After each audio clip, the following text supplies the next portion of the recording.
have dug deep into that sucker. So far, they're not damaging the house. I know you can't just go out and do away with the woodpeckers, but are there techniques? Like, how do you get rid of legally, without hurting them, woodpeckers? What do you do? I put woodpecker-free siding on my house. Well, this is it's a wood post. You can't make it woodpecker-free. And how does it make it woodpecker-free? They just don't like it? Well, it's just too hard for them. But the post, I'll tell you what, they'll get you. If you have a chimney that's got like a metal lining in it, I have one woodpecker that comes for the first part of spring and tries to put a hole in that, and he just rattles the whole house. It sounds like somebody's playing a snare drum. As far as on a post, that's going to be a difficult thing to do. I guess you'll have to look it up. I've struggled. We struggled before we put the other siding on the house with woodpeckers trying to punch holes in our house. So it's not an easy task. So hopefully you could go online and find a safe way to get that done. By the way, the water report, yes, the shores are I'm starting to see more things poke up out of the water that normally are submerged, and it's kind of fun to guess. I mean, I'm sure they're just tree stumps, right? But they always look like, is that an old man hunching down out there? Like, what is it? So we know that the water's still going down because we're seeing more things pop up out of the water. I think we'll see it continue to go down for the rest of this year, hopefully not too fast, and you'll keep us informed.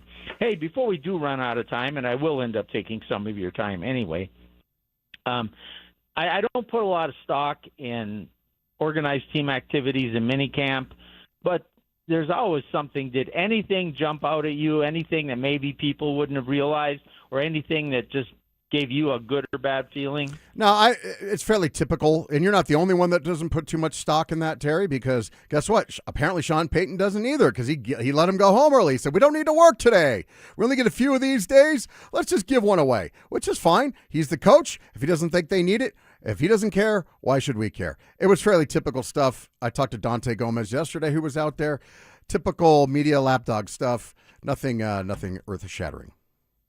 All right, and the fact that Bo Nix was actually moving around without crutches should maybe give people a little relief until training camp. Yeah, but when you get to our age, you always need crutches or whatever, but he's a little bit younger than us, right, Coach? Yeah, a lot younger than me, that's for sure. All right, since we're into your show, I'll wrap this thing up. All right, sounds good. All right. Yeah, we'll wrap up this edition of Terry Wickstrom Outdoors. Remember, Cast for Kids still needs a couple boats for Chatfield next week. Please go online, just Google Cast for Kids. Make sure every one of those kids gets to go fishing out there. It's such a great event. Follow us on Facebook, both Terry Wickstrom Outdoors and Wickstrom and Dobrith for our music. Everybody have a great Father's Day. Make sure you honor your dad, and dads, create some memories. Get those kids out in the outdoors. Thanks to John for putting this together in the studio, for keeping us on the air in the studio, and Karen for putting it together and make me look like I know what I'm doing.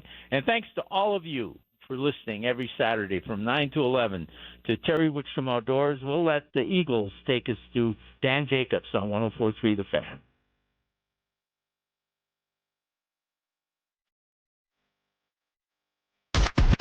KKFN and KKFN HD1 Longmont, Denver.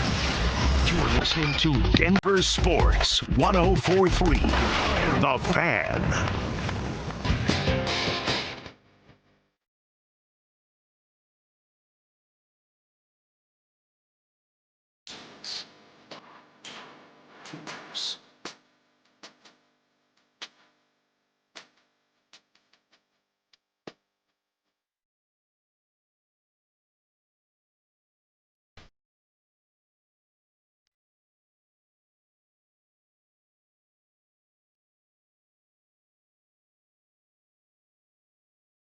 It is Saturday, the Saturday edition of the Dan Jacobs Show. I'm back in the saddle.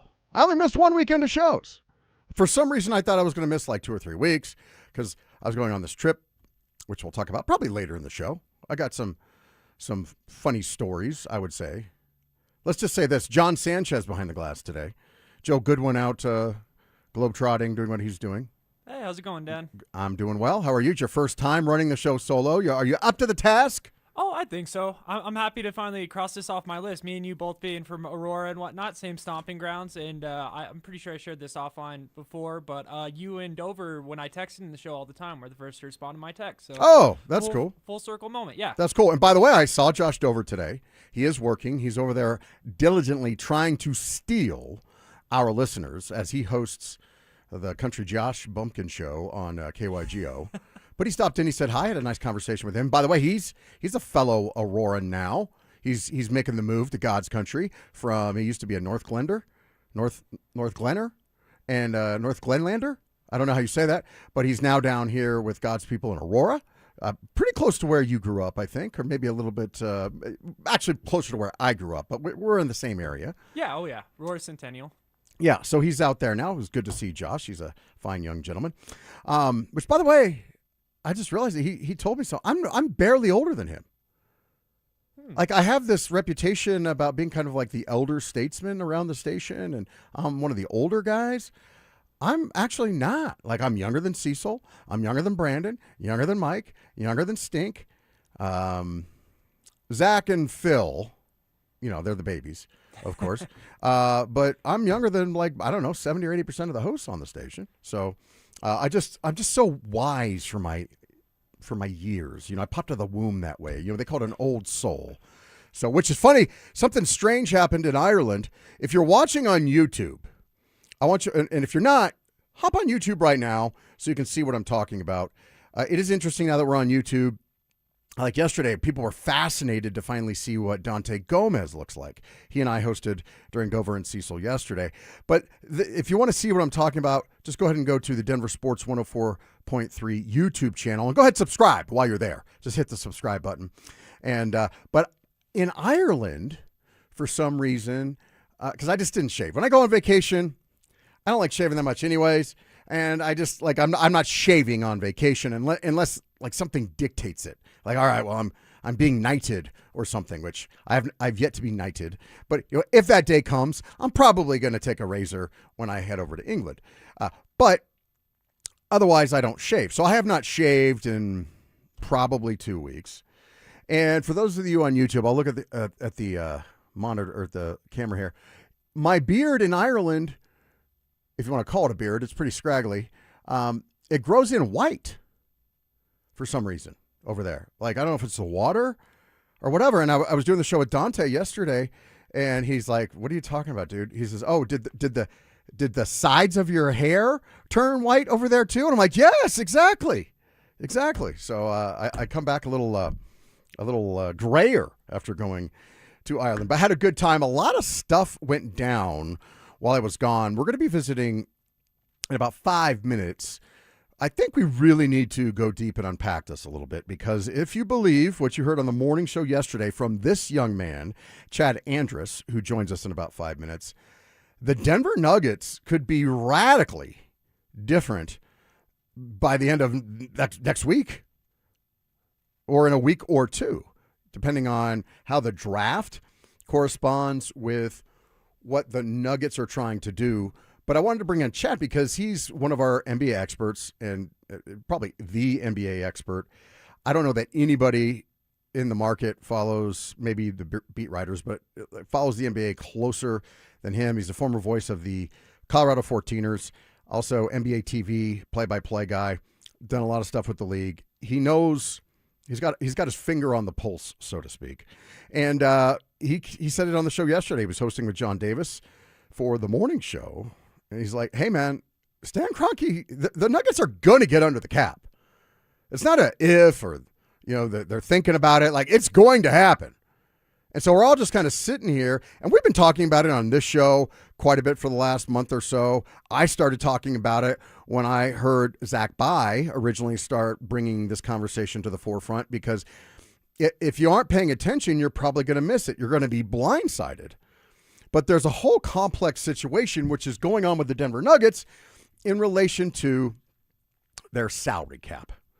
And I actually said on the program yesterday, I look at this, it even goes beyond just wanting to spend Stan Kroenke's money for him. It's almost, I don't know if it is 100% immoral, but it's close to being immoral for Stan Kroenke to waste $200 million additional dollars out of his personal fortune on a team that was humiliated in the first round of the playoffs?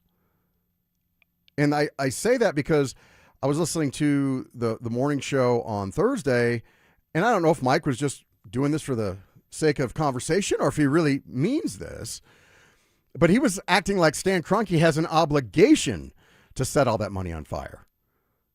Oh, we got to run it back. You owe it to win the game. You owe it to Nikola Jokic to keep this core together while they're in a championship window. Well, what championship window are you looking at, Mike? I certainly didn't see a championship core when they got humiliated. And what I don't want is for us to forget how historically, not only humiliating, and embarrassing, obviously, but bad the Nuggets season crash and burn was. Now, we all understand they were never going to win the NBA championship, even though we thought they had a very talented roster. The only reason that they were never going to win an NBA championship is because they don't have it between the ears. They're not tough enough. Their culture is never going to get them back to the top of the mountain as this roster is currently constructed. But it goes beyond that. Like, the way the Timberwolves, oh God, what was it? I want to say it was game 4.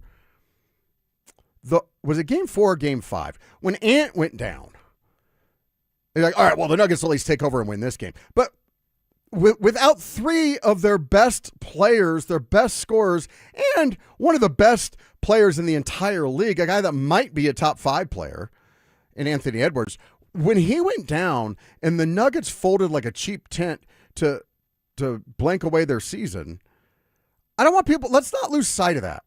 Because they're embarrassing playoff failures. Now we're becoming naturalized to it. And I don't want to do that anymore. Because if we're talking about setting $200 million on fire to pay these guys that are quitters and are not going to get you to the promised land, I think I have an issue with that. Now, I'm going to bring Chad Andrus into the program. If you can punch him up for me, John, I'd appreciate that. Chad, how are you, sir? I'm well, Judge. How are you? I'm doing well. We're talking about what you were discussing on the program yesterday on the morning show. Chad, fair to say, because you were saying, hey, man, they're going to get under the cap. It's not a question of if. Stan Kroenke's not going to pay $200 million. Is that a fair representation of what you said yesterday? Yeah, absolutely. No, they're not going to do that. They're going to find a way to get out of that because, one, even if you were a legitimate championship contender, finals team, Western Conference finals team, that's still a tough pill to swallow, but you're currently nowhere close to that. So you're not going to pay on top of what the team already costs you an extra tax fee just to have a team that can flame out in embarrassing fashion again. Right, to pretend that they're doing justice to Nikola Jokic by wasting all that money. Yeah, they're actually doing him an injustice if they continue down the same path. They're doing more harm to his legacy by continuing with the same group than they are by breaking it up. See, that was the argument I was running into yesterday, and I just felt, because it was both Alex Pateo, who's my guy, and Dante Gomez, who's my guy, but they just didn't seem to understand that. Like, running it back. Like, the instinct is to say, Stan Kroenke's a billionaire, whatever, spend the $200 million, but not if there's no point to it. Now, Chad, you and I are buds. I think it's fair to say you give me a hard time from time to time because I'm pretty tough on Stan Kroenke in certain situations. Is that fair? Yeah. Yeah. Mm-hmm. So I'm certainly no Stan Kroenke apologist, but even I, trying to be the most objective observer in the market that sometimes comes down harshly on the Kroenkes, I just can't see it. Like, to waste that type of money, it goes well beyond, well, he's a billionaire, so what? Like, no, dude, it's $200 million. It's $200 million. And as you mentioned, these guys are nowhere close to doing justice to Nikola's legacy. So do you think the fan base as a whole is going to feel the same way, though? No, I don't. I think the fan base still has enough of a close tie in memory to the lone championship season from the Nuggets, and they're always going to have a soft spot in their heart for these guys. And they're going to think that because they did it once that they could somehow summon that magic and do it again, and that's just not reality. That's just not factual. You're not dealing with the same competition. You're not dealing with the same context in the NBA and in the Western Conference, and you're not dealing with the same players you had. They are older, they are more injured, they are more fragile, and they're more content because they've won once. So it's not the same circumstance. But yes, fans are always going to have a soft spot for the group that won the lone championship in Nuggets history here, so it's always going to be hard to move on to something else, especially when initially next season it is more than likely taking a step backwards. Wait a minute, Chad. Don't be so negative. What if they re-sign Payton Watson and everybody is 100% healthy for the entirety of the playoffs next season? Doesn't Stan Kroenke have a duty to at least take that gamble? No. Why not? Because so what has happened with Jamal Murray and the Nuggets in general in terms of their roster makeup, I think has largely been written off as you have a T-Wolves problem, you have a Wolves matchup problem, and that's simply false. Yes, they have a problem matching up with Minnesota and how they play against them, but that style is not going to change against anybody in the Western Conference going forward. There's no team, now that they've seen what Minnesota has done to this team and the way they've mentally broken them by pressuring Jamal Murray full court and putting Murray and Jokic into every single action on both ends of the floor, every single minute they're in the game, and completely and utterly exhausting them so they cannot shoot effectively, so they cannot perform in the clutch, so they cannot get into their offense in a reasonable amount of time to function the way the Nuggets function during a regular season. There's no team going forward that isn't going to be capable of doing that in a playoff series. So don't write it off as a Minnesota problem. Every team going forward is going to have some form of similarity, long, athletic, lanky Jaden McDaniels to smother Jamal Murray. Every team is going to have some form of quick Io DeSumnu off the bench that will just continually put you in pick and roll and go straight downhill to the rim, and there's nothing Murray and Jokic can do about it defensively. And they're going to wear those guys out. The combination does not work going forward. So forget about your nostalgia and your soft spot in the heart and how effective they were. The Nuggets have to play a different style because there is no playoff matchup going forward in the series that will not be exploited with the current way they've structured their roster. All right, so let's get a little deeper into this because this is all confusing stuff. So let's start with this question. You said they're going to get under the cap or whatever. There's so many layers to that. Is what you're saying is they're going to do a hard reset, do what it takes to get completely under the tax threshold, thereby resetting their repeater clock, right? Is that what you're saying they're going to do? That would be ideal. It's going to be tough to execute. But, yes, I think if they could accomplish that would be, objective goal number one. So let's take the next step. If they're going to try and do that, I think right now they're about $100 million over, plus they want to add Payton Watson. I think they can knock off a quick 10, doing deals with getting rid of Pickett and Valanciunas. So let's say they need to clear 100. Would it be accurate to say they need to clear 100 to 90 to $100 million or $110 million in space next season? I think it's probably closer to 50 or 60 to be realistic as to what they can do going forward. But the Jalen Pickett thing, I don't want to just let that slip by. It's actually more affordable for them to keep him than it is to replace him because his contract next year costs less than a minimum contract value. So they're in better shape financially if they keep him on the roster and play him. It's just neither one of the last two coaches seems inclined to play him. Okay. Well, maybe he'll get a chance to play when Jamal Murray's gone or whoever. So just a scenario. Here's an easy way to get to where you need to go then, right? Jamal Murray and Aaron Gordon. Find a way to get them out of here with draft picks in return or minimal contracts in return. Seems like a pretty clear path to me. Except I don't think that they're going to like the options in return that they get, and I find it highly unlikely they would do both. But I do think you're barking up the correct tree. It's really the combination of Murray, Gordon, Christian Brown, Cam Johnson, Payton Watson, you have to basically accept the fact that two of those guys will be gone with a minimal return in their place. But Jamal Murray, by far, by $20 million or more, it gives you the most relief. I know we ran a promo. Absolutely. We ran a promo at the beginning of the offseason, and Zach I believe, I don't want to mischaracterize, but I believe he said he's going to be gone. Like he's the most attractive asset that they have to offer. It's almost a compliment to Jamal Murray saying that he's a goner. How likely do you think it is? It's what I would do. I'll start by saying that it's the primary move I would target and make. I just don't know if they're going to be content with the return that they're going to get. And I know 100% absolutely fans are not going to be content with the return because you're not going to get an equivalent player or players. You probably need two players and a pick, or, I guess in some cases maybe three players that replace his salary. So you're filling out your roster with rotational guys instead of one player costing you $50 million, that three are. But none are going to be anywhere close to the quality of Jamal Murray, and they're certainly not going to be the offensive player shot maker. So fans are going to be irate no matter what the return is for Jamal Murray, but it is their easiest, fastest way to reset and move forward. Well, explain to me how that would work. They can't get 50 if they're trying to cut his salary for next season. They can't just trade him for three scrubs that match his salary, right? Don't they have to dump the salary? Correct. So any team that has salary cap room, which there are 6 of them, could absorb more than they give back.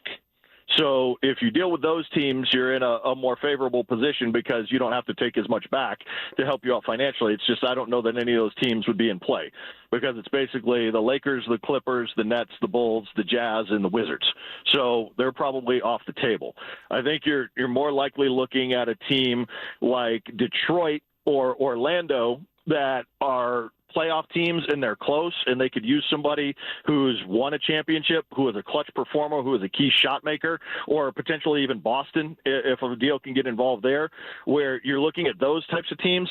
And let's just say it's Orlando, right? So Jalen Suggs would be the primary player in return because you would get a point guard back, but you would be going completely in the opposite direction where he's a 100% point of attack perimeter defender and he can't shoot at all.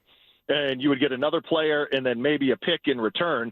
So fans here are going to be irate if that's the return for Jamal Murray, but you are going to cut your costs. You're going to change the way you play because now you're going to have to play with more 5 players involved instead of the ball being in Jamal Murray's hands all the time because it would be Jalen Suggs, who is not the scorer, not the offensive threat that Jamal Murray is. Okay, so that's the number one argument I hear as to why fans will be irate. Because for some reason, nobody else will have good chemistry playing with Nikola Jokic. Certainly not as good as Jamal Murray does. I tend to look at it opposite. It's like you said, they've kind of got him figured out in the playoffs, pressure him and make him go away. I don't see a path to them winning another championship with him. But the fans and even some talking heads, even on this station, believe that it's just impossible to find somebody else to play well with Nikola Jokic. Is that true? No, I don't think that's the case. Like, I think as long as you have Jokic, if you put athletes around him, you're going to find a way to score and have offense. It's not going to be as dynamic. It's not going to be as pretty as what we're accustomed to, but it is going to look different. And you might have more ball movement, more 5 guys involved instead of a 2-man game that you're so reliant on. And I do think that's the direction they need to move if they're going to compete with San Antonio and Oklahoma City.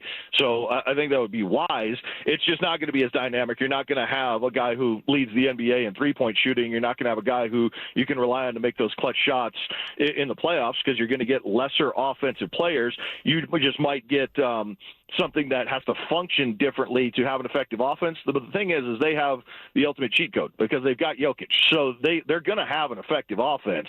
It's just how effective and what is going to be reliable in crunch time when they get in those key playoff moments. All right, so what I said was, yesterday on the show, trade him for it's a great draft. Trade him for a top 5, top 10 pick. That way you don't take back any salary. You just take back a draft pick, and they can deal with his salary, whoever you trade with. And you texted me, and you're like, dude, not even close. He doesn't command anywhere near that type of value. Is that right? No chance. I mean, you might get a future first-round pick involved when you take back lesser players, for 2027, 2029, something like that. But it's probably going to be from a team that is going to be in the mix going forward, that has a good young core. So it's going to be a late first-round pick. You're not getting into the top 10 of this draft. There's zero shot of that.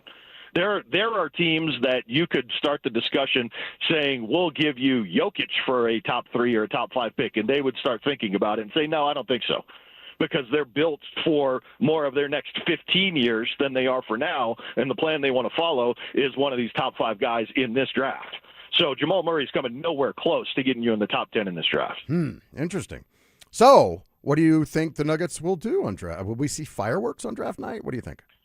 I think there needs to be, because this is going to be the most, where all the fish are in the pond. This is going to be the most activity on draft night, because this draft is so stacked with talent, because people value the picks in this draft so much. This is where all the action is going to happen. And Giannis is going to get traded. I think there are other guys that are more than likely going to get traded this offseason, like Kevin Durant, like Kyrie Irving. Like, this is where it's going to happen, because people want to use the value in what is available in this draft on Tuesday night. So if picks for this draft are being swapped and involved, people want to make sure they get the guy that they're looking at that is available to come in immediately. Free agency is not really a thing anymore in the NBA the way it was. We are not in the days of Kevin Durant being courted in the Hamptons, or the Clippers locking DeAndre Jordan in a hotel room while Mark Cuban tries to close a deal. Like, players don't want to be free agents. Teams don't have money for them. They can't choose who has the money when they're a free agent, so they want to go. Players would rather have locked in long-term, get their deal, because they know they can force a trade later and choose a preferred destination. So free agency is not the thing now. Everything now is a trade. When you're talking about big-time shakeups, star players, and getting guys and building for your future, it's trading and picks, and the draft is the time to do it. There's not going to be a more active environment to make a big deal than there is in working with, more than one other partner for a 3-team, 4-team, 5-team deal than there is on Tuesday night. All right, Chad, last thing real quick. What are your thoughts? How's it going for you with the U.S. Open? I think Wyndham Clark, our guy from Valor, probably got the greatest tee time scheduling break in the history of golf. And it was incredible on Thursday. The guys in the afternoon were supposed to just get absolutely obliterated by the wind, and it was going to be impossible, and the course had adjusted accordingly for that, and then the wind never came. And Wyndham Clark tore it up and shot a 6-under on Thursday, and honestly, that may be enough to hang on and win. If you're 6-under in the U.S. Open, you usually should win. And if he holds on to that, he went to 7 yesterday. He caught an all-time break against the field. He took advantage of it more than anybody else did in that afternoon. And he's going to be really tough to catch, because it's hard to make birdies and make up strokes in the U.S. Open on the weekend. All right, Chad Andrus, thanks so much, man. All right, see you, Judge. All right, we'll talk about this if the Nuggets do slash and burn in your Nugget fan heart. Could you bear saying goodbye to Mr. Nugget? We'll get into that coming up next.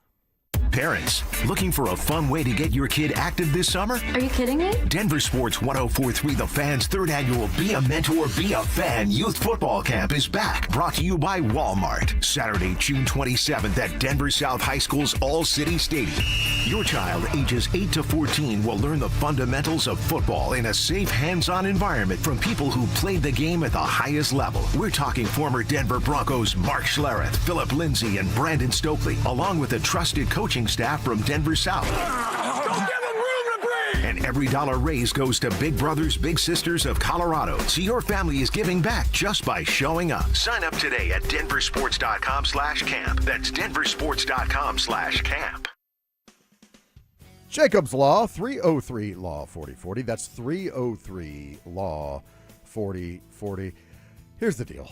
Getting into an accident stinks. Nobody likes it. I don't want you to get into one.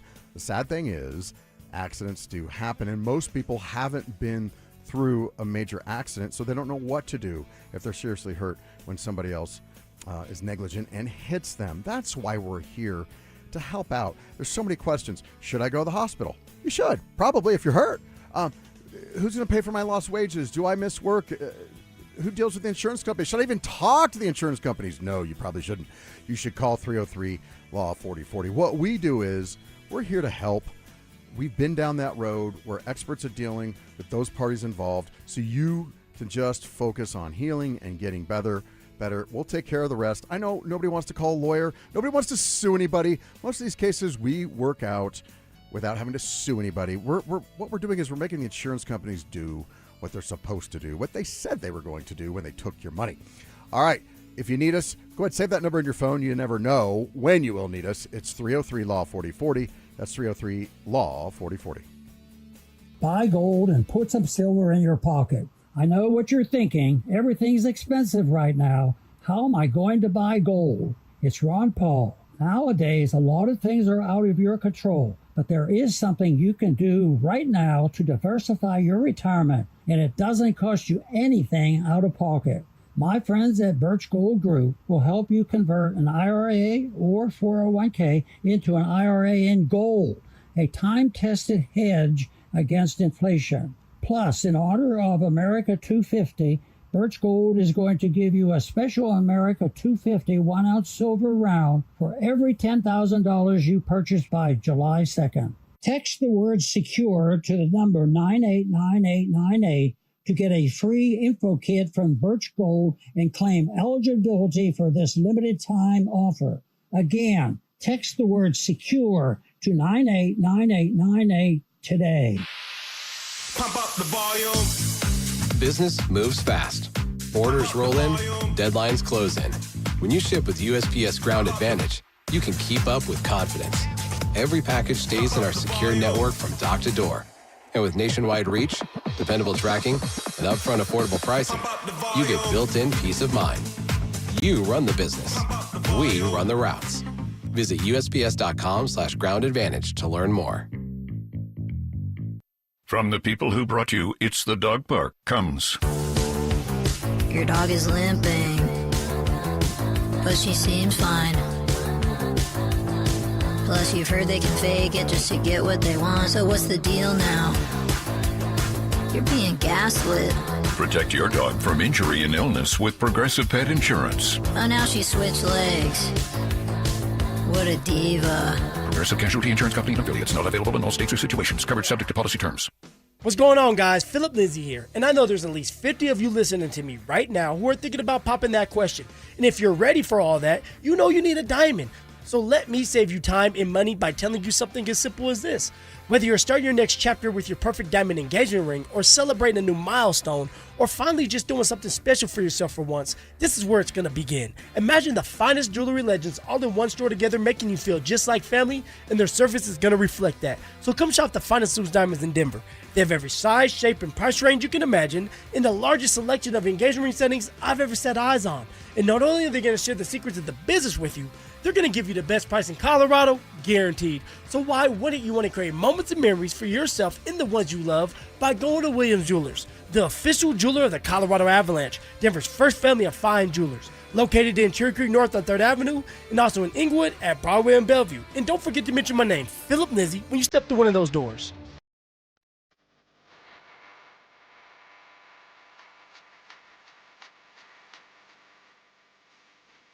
You're listening to the Honorable Judge Dan Jacobs on Denver Sports, 104.3 The Fan.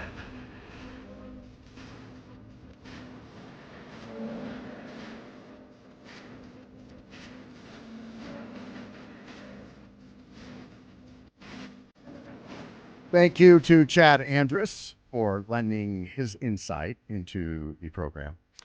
Let's run out to the RamosLaw.com text line, see what you guys have to say. We'll also check in later in the hour with the Champ Honda YouTube chat.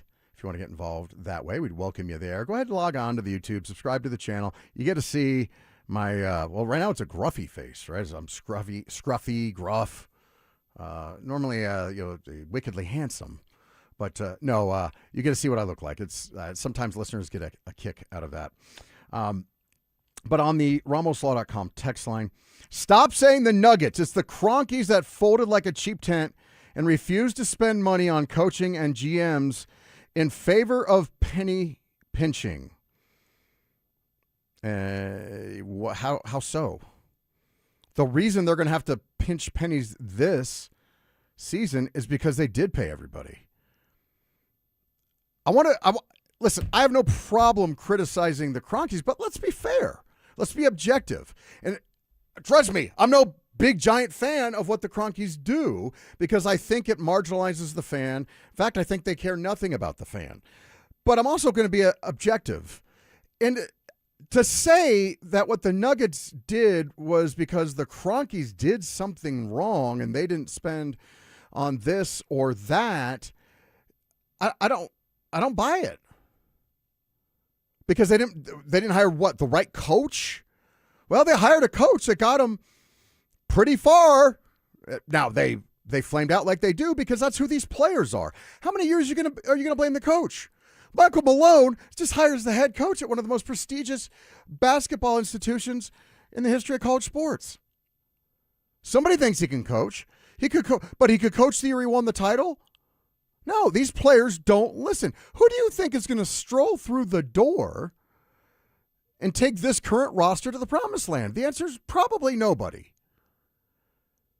Why can't we hold the players accountable? And it's certainly not because the Cronkies didn't spend any money. The Cronkies spent, the reason they're facing a massive tax bill, no, they didn't go way over the cap. For 2 seasons, they went $20 million over the cap, 2 seasons in a row, and they found a way to just get under it last year, but nobody noticed that. This team was way more talented than the one they brought to the playoffs the year before. This is a players thing. This isn't because the Cronkies were cheap and didn't hire a coach. Nobody was saying, oh, he can't coach when he was having success in the play. Now, in hindsight, everybody's chirping. I'm going to talk to James tomorrow. James was doing what James does, hedging his bets before the playoffs. He's like praising David Adelman, but then saying, but if he loses, he's a JV coach. And I said, well, James, which one is it? And of course, James wouldn't take a position so that now we can say, I told you, they went cheap on the coach. Soft. Nobody was saying they went cheap on the GM when everybody thought they did a great job in the offseason. Heading into last offseason, it was clear this roster was one problem, massive problem, was they had no depth, and they weren't going to compete with teams that are deep, like the Oklahoma City Thunder. And I was told, oh, they can't, Michael Porter Jr.'s contract is untradeable, and there's nothing that can be done. You just got to grin and bear it. No, and then what did they do? They made a lot of moves. They got rid of Michael Porter Jr., they brought in Valanciunas and Tim Hardaway Jr., and they brought Bruce Brown back, and they got Cam Johnson. They made all sorts of moves, and this roster was unquestionably better.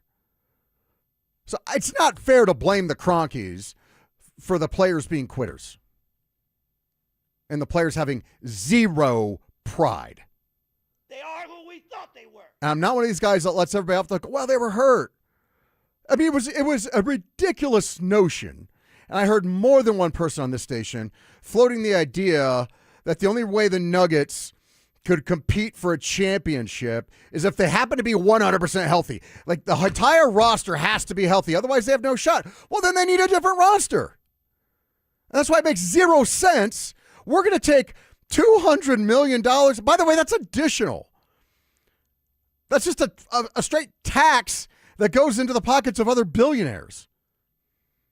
Because what it is if the Cronkies are at 250 or 300 million in payroll because we just got to run this back because this team is so great the way it's constructed, then on top of that, I think they're going to have to pay 220 million extra dollars, bringing the payroll for this, I hate to say it, but this crap roster to close to $500 million. I don't care how much money you have, you're not going to do that.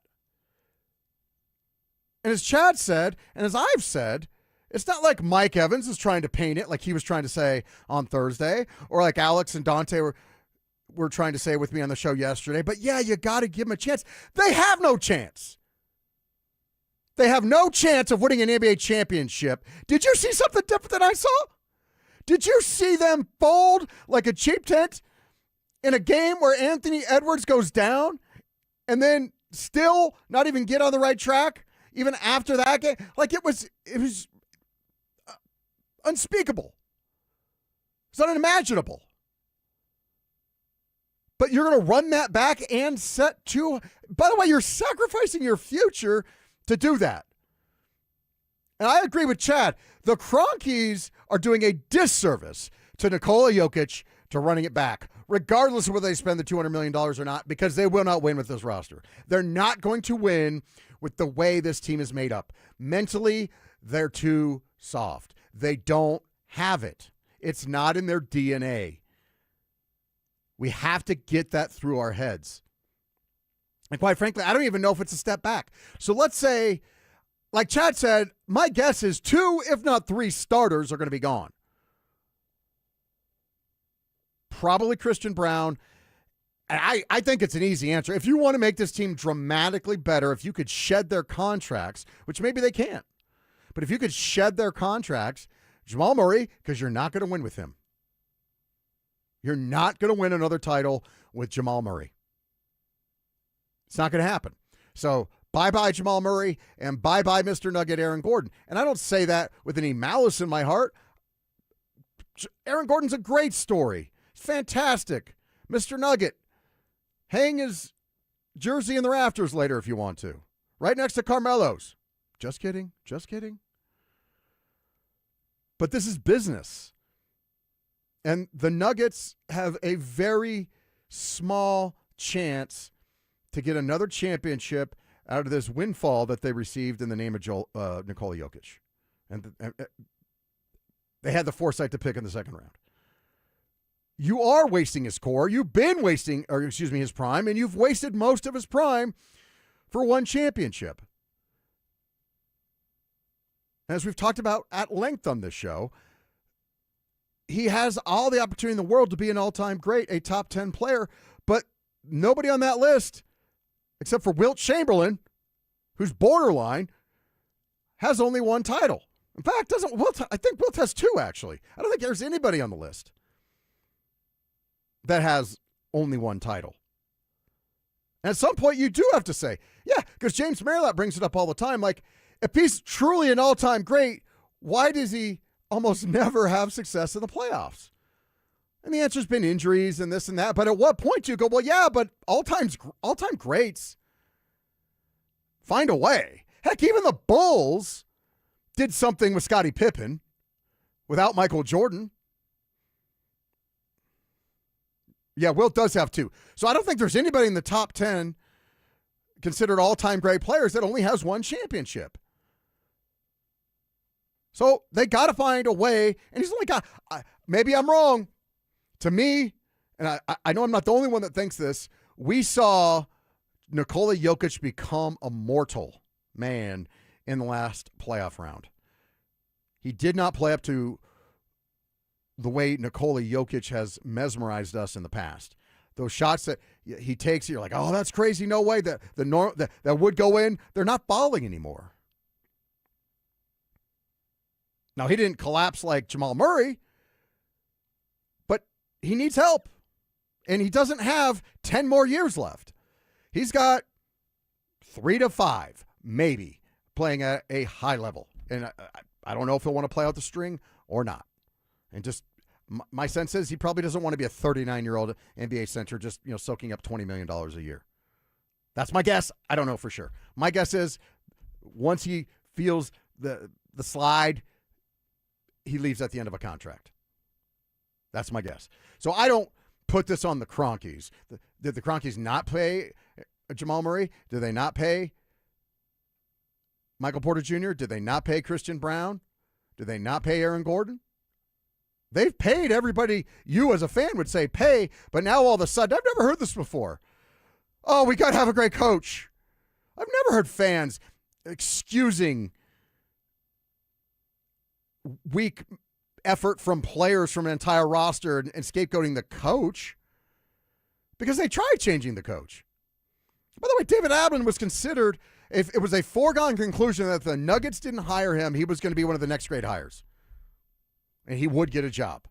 And now we're all crying because the Nuggets did what the Nuggets do with their current roster. Fair is fair. I'm not laying this on the Cronkies' feet. I can't do it. I'll lay other things at their feet, but it's just complaining for the sake of complaining to try and come down on the Cronkies, at least in this instant. So I won't stand for it. All right, we'll get to some more of your text. And by the way, also a little bit on some people were asking yesterday, a little bit on my trip to Ireland. Believe it or not, that Dan Jacobs' American charm fell flat in Belfast. We'll talk about it coming up next.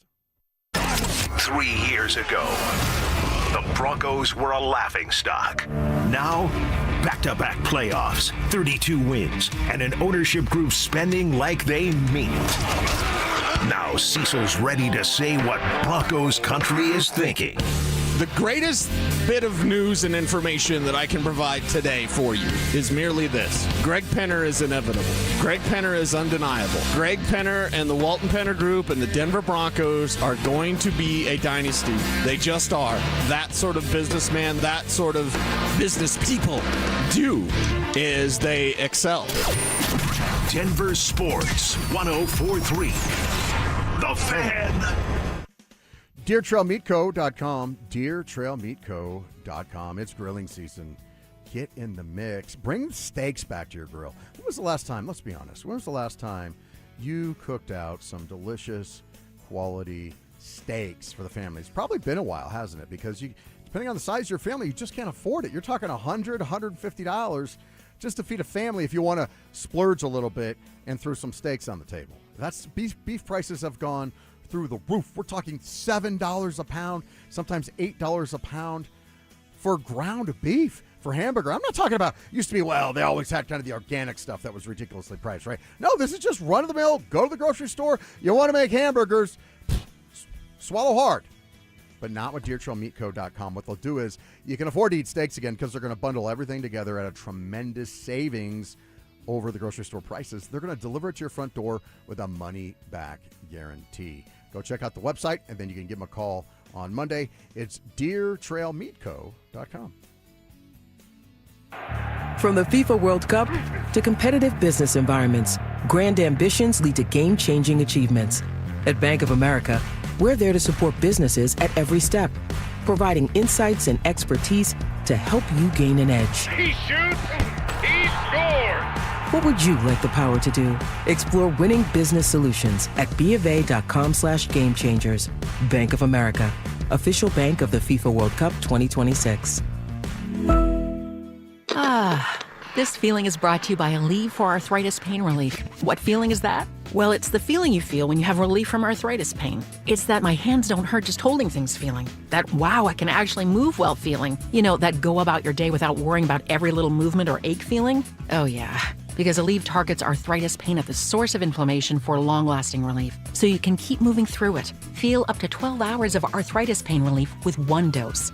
Feel Aleve. Use is directed for minor arthritis pain. I started my first business when I was 12, mowing lawns for about $5 a yard. I learned if you do the job right, people trust you and customers care that you show up and do what you say you're going to do. Hi, I'm Tommy Mello, owner of Don's Garage Doors. From garage door repairs to upgrades, we show up, we stand behind every job. We only use the best parts, and spring's guaranteed to last a lifetime. When you care about the people you serve, you work harder and it shows. Call Don's Garage Doors today or schedule online at donsgaragedoors.com. When it comes to garage doors, no one knows more. Colorado, it's time to take our recycling to the next level. That's why Recyclon Colorado is bringing you more curbside and drop-off service from peaks to prairies. Guidelines as clear as our skies, so you know what goes where. And the price? As free as gawking at bighorns on I-70. You deserve a recycling system you can count on, like your puffiest winter coat. And we're here to give it to you. Learn more at recyclon.org/Colorado. Hey guys, Mark Schlereth here from my friends at Spine One. Let me ask you a question. You live with back pain, neck pain? Well, my guys at Spine One, they're an emergency room for back pain with same-day appointments. They'll see you and they'll get the journey started. And that's exactly what I did. Whether it's chronic pain, acute pain, work-related, sports-related, doesn't matter. All you got to do is pick up the phone and start your journey just like I did toward pain-free. 303-367-2225. That's 303-367-BACK. Or as always, you can find them online at spineone.com.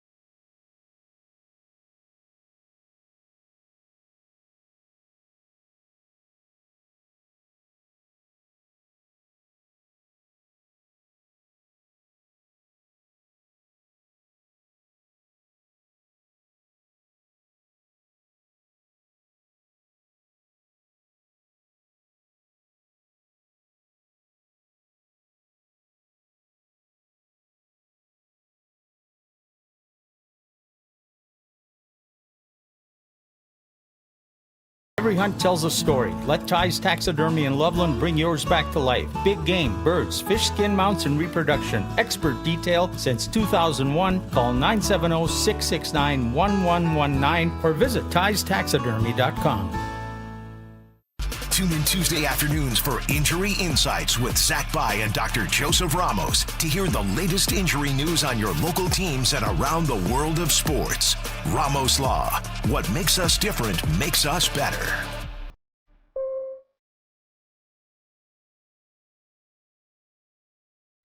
It's the Honorable Judge Dan Jacobs on Denver Sports, 104.3 The Fan.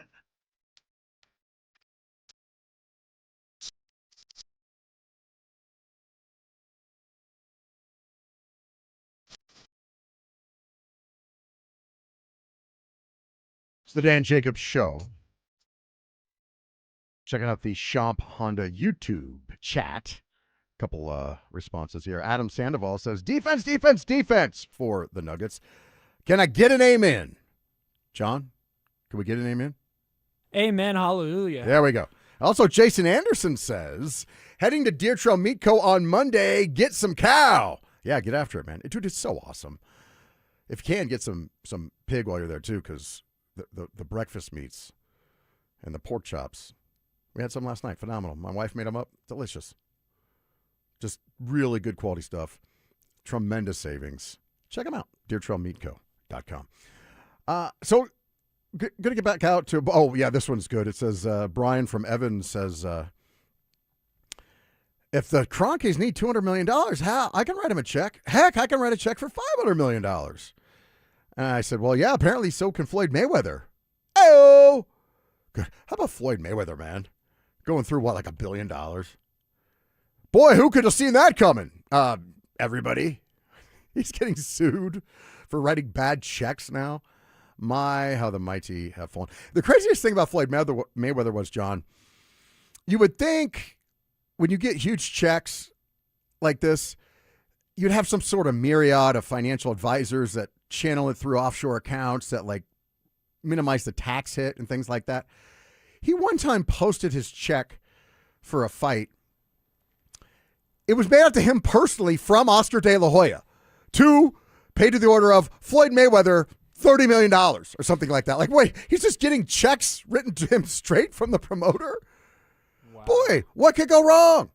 I'm sure he's going to go right to the tax man and pay his taxes in a timely fashion, even though he'd been in trouble for not doing that earlier in his career. And, you know, this fleet of expensive cars that do nothing but go down in value, I'm sure that helped. He wouldn't be the first one to try that. Just ask Wesley Snipes. Yeah. After him. Oh, there's a whole list of them.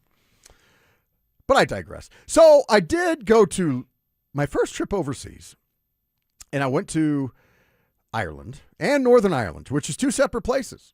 It's a fascinating story. And one of the reasons that I really enjoy the story of the DeLorean Motor Company is that part of the story. Not only is it a story of a man that started with nothing, he was impoverished in the Detroit area, went to school, made himself one of the best engineers in the world, rose the ranks, got to the top of GM, and then said, you know what? This doesn't move me. I'm going to bet on myself. And everybody said it couldn't be done. I'm going to start my own motor company. I'm going to build my own car that is actually cool and that actually has the consumer in mind. And so not is it just a cool car, but he did. He bet on himself. And they said, well, you can't do it. It hasn't been done since the 50s or whatever. It's impossible. You'll never build a car. Oh, and by the way, you'll never build a factory. He built a car and a factory within 2.5 years. It's fascinating, but a deeper layer of that story that really I enjoy is he built it in Northern Ireland because the British government said, we got to do something here. They were in basically a civil war that was called the Troubles, Catholics versus Protestants, which is also basically people that are loyal to the British government and people that are loyal to the Ireland, right? They're all just literally at war, fighting each other. Bombs and this and that. And they said, well, one of the problems is they don't have jobs. They don't have any hope for the future. What if we could fix that? If we can give them, it was like homes, hopes, and jobs is what the agenda was. Because if they could get jobs, they could get homes, and they could look forward to something, and life would be better. So they built the DeLorean Motor Factory there, and the Catholics would come in one door and the Protestants would come in another door because they just couldn't stand each other. But then they got in the middle and they worked in relative peace. Not one incident. The entire 2.5-year run of the factory. And they were starting to get lifted up, and it was working. But the problem is, different government. Margaret Thatcher comes into power. She says, I don't like that. I don't like this. Boom, she pulls the plug. But it's a fascinating story to me. And it just so happens we got the last train, John, into Belfast because violence had erupted again. We flew into Dublin, which is in Ireland, and we were taking a train to Belfast, which is in Northern Ireland, which is where the DeLorean was built. And violence, I think they set a house on fire overnight. So there was this flare up between these communities again, and it was worldwide news. And so we get to Belfast, and the whole city. This is a major city. It's the only major city in Northern Ireland. I think one of really only two major cities on the entire island. It's a big city, and the streets were empty. They advised everybody to go home. There were very few shops open. It was just this eerie quiet, like before they were expecting something to go down again that night. It was very odd. I'd never been through anything like that before, but we were on the street, and we were told we would be safe, that it was different other areas, but there was just this uneasiness about it. And the other thing that's weird there is it doesn't get dark until like 11 o'clock at night. So it's broad daylight, but you're walking around on these streets after dinner, like 8 or 9 o'clock. And you're like, am I safe? And the drug addicts are still out, and there's quite a few of those out there. So a very eerie feeling for our first night, and kind of went throughout. We would hear police sirens through the night and stuff like that. I was in Belfast for about like a week. So I'll have some more of that story. I know we got around at the top of this hour, but I want to get into this Burnham Yard thing, but I guess next hour, because I didn't have a chance to get to it this hour. Had a very fun experience at the factory where I guess my American charm helped me in one instance, but fell very flat in the other amongst the Irish people, the people of Northern Ireland. So that'll be a fun story. We'll get to that next hour as well. But coming up next, Burnham Yard. Is it going to be a smooth sailing paradise as everybody thinks? Maybe not. We'll get into that next. One can't stay on the court. The other can't stay on the field.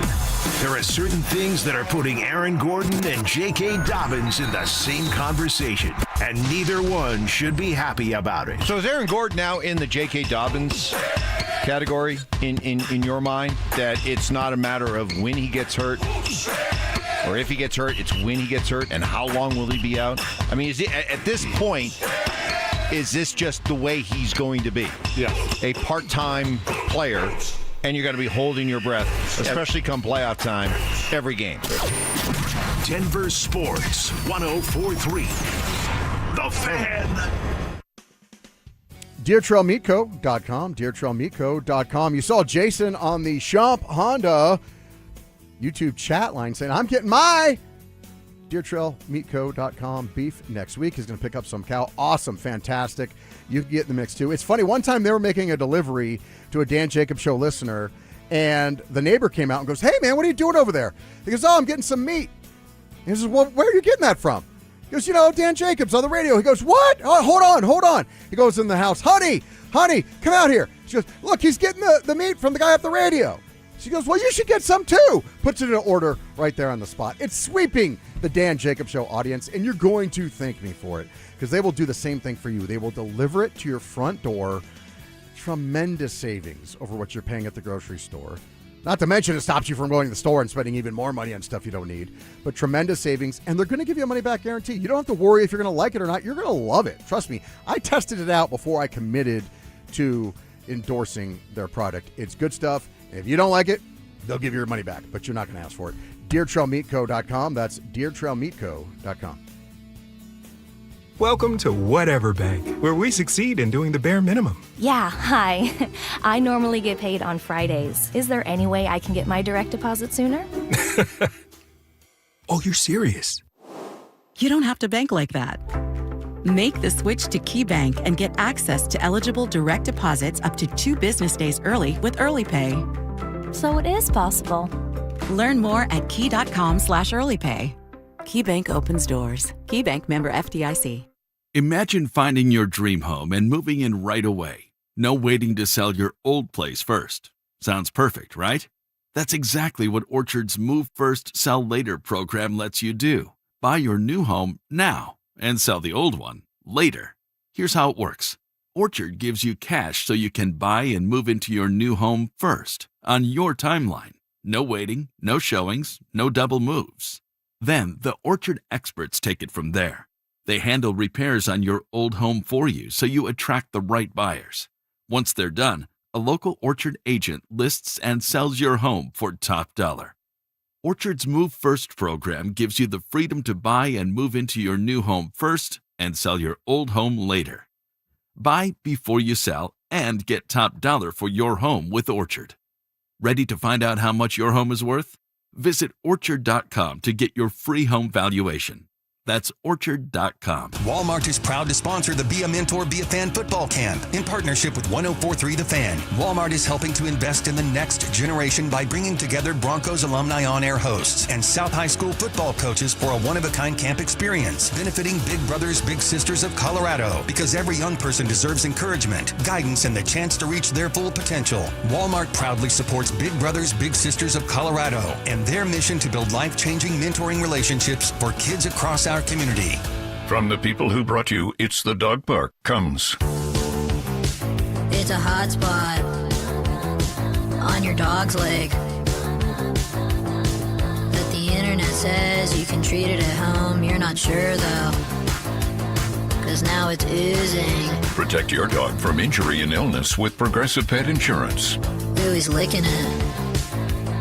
Super gross, dude. Progressive Casualty Insurance Company and affiliates. Not available in all states or situations. Coverage subject to policy terms. This summer, the Honey Pepper Pimento Chicken Sandwich and Pineapple Dragon Fruit and Sprite are back at Chick-fil-A.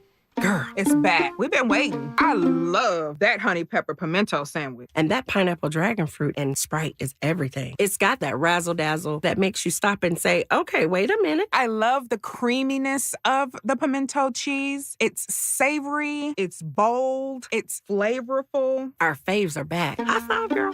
Which fan favorite will you choose? Real customers paid for their testimonials. KKFN and KKFN HD1 Longmont, Denver. You're listening to Denver Sports 104.3. The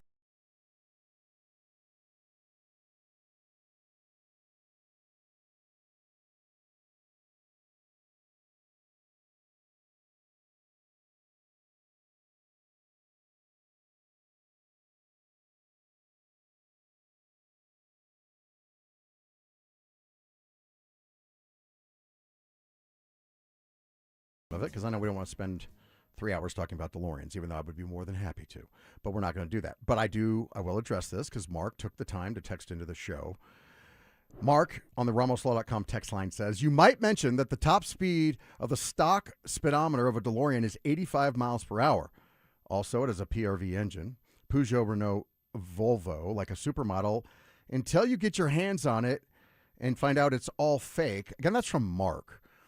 Now, first off, Mark, I take no offense at what you're saying. I don't take it personally. Thank you for being a part of the program. And now I'm about to do what they say. It's like the Zach By backhanded compliment. Or when you say, it's like Ricky Bobby, when you say all due respect, your wife could stand to lose a few pounds. Right? But hey, man, don't talk about my wife like that. What? I said all due respect. So, Mark, with all due respect, I don't believe that you've ever had your hands on either a supermodel or a DeLorean, dude. No way. Tell me what supermodel that you've touched. You put your hands on, as you said in your text. How many supermodels do you think he's gotten his hands on? -2. By the way, I will also tell my Denver Nuggets. This is a crazy story. I think I've told it maybe one time before. You're gonna love this. It's a story about a supermodel. And what would you do if a supermodel came out and said, it's on. Let's go. I'm bored. We've got a couple hours to kill. Let's go. I have a story about that. We'll get into that in just a second. But so to address your questions, John, let me ask you a question. Now, it is true that the stock speedometer on a DeLorean is 85 miles an hour. That is true. Do you know what the stock speedometer on a 1982 Lamborghini that was sold in the United States was?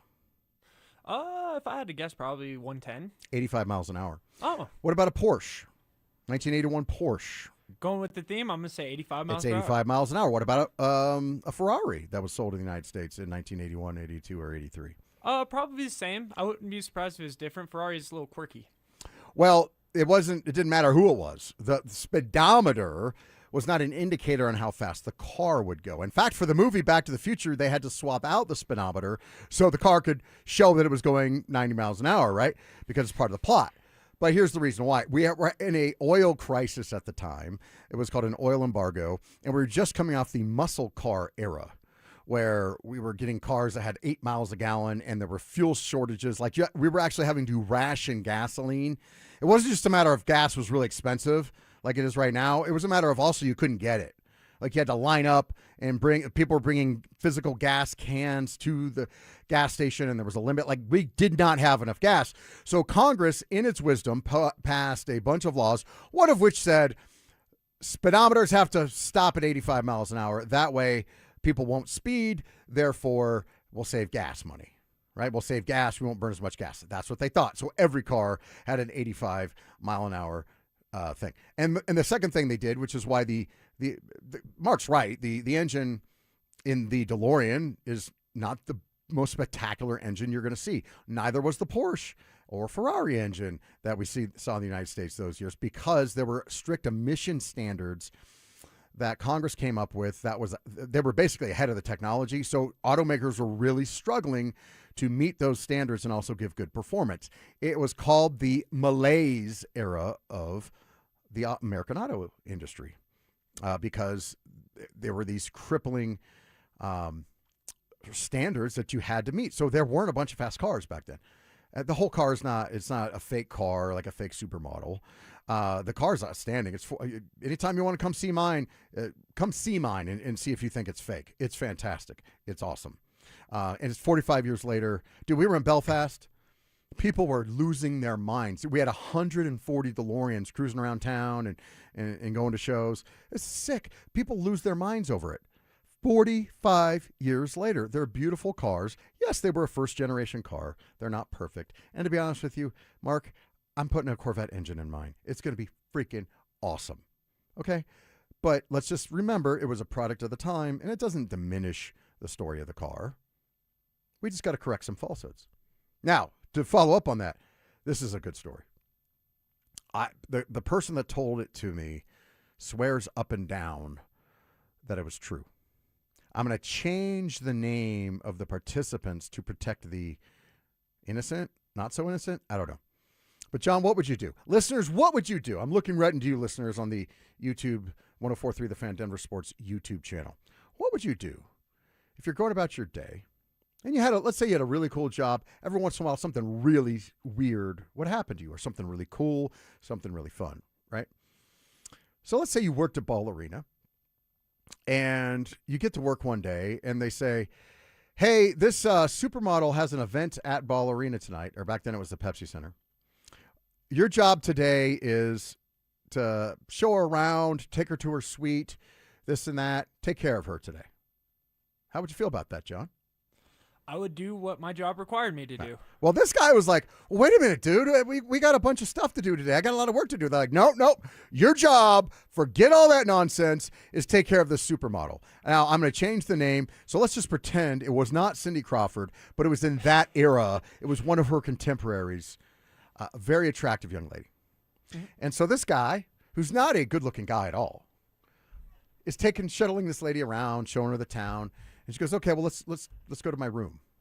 She's got this beautiful suite at some swanky hotel downtown. And she goes, okay, well, I'm going to go get changed, sit on the couch. She comes out of her dressing room completely in the nude and says, hey, I'm bored. You want to have some fun? What do you do, John?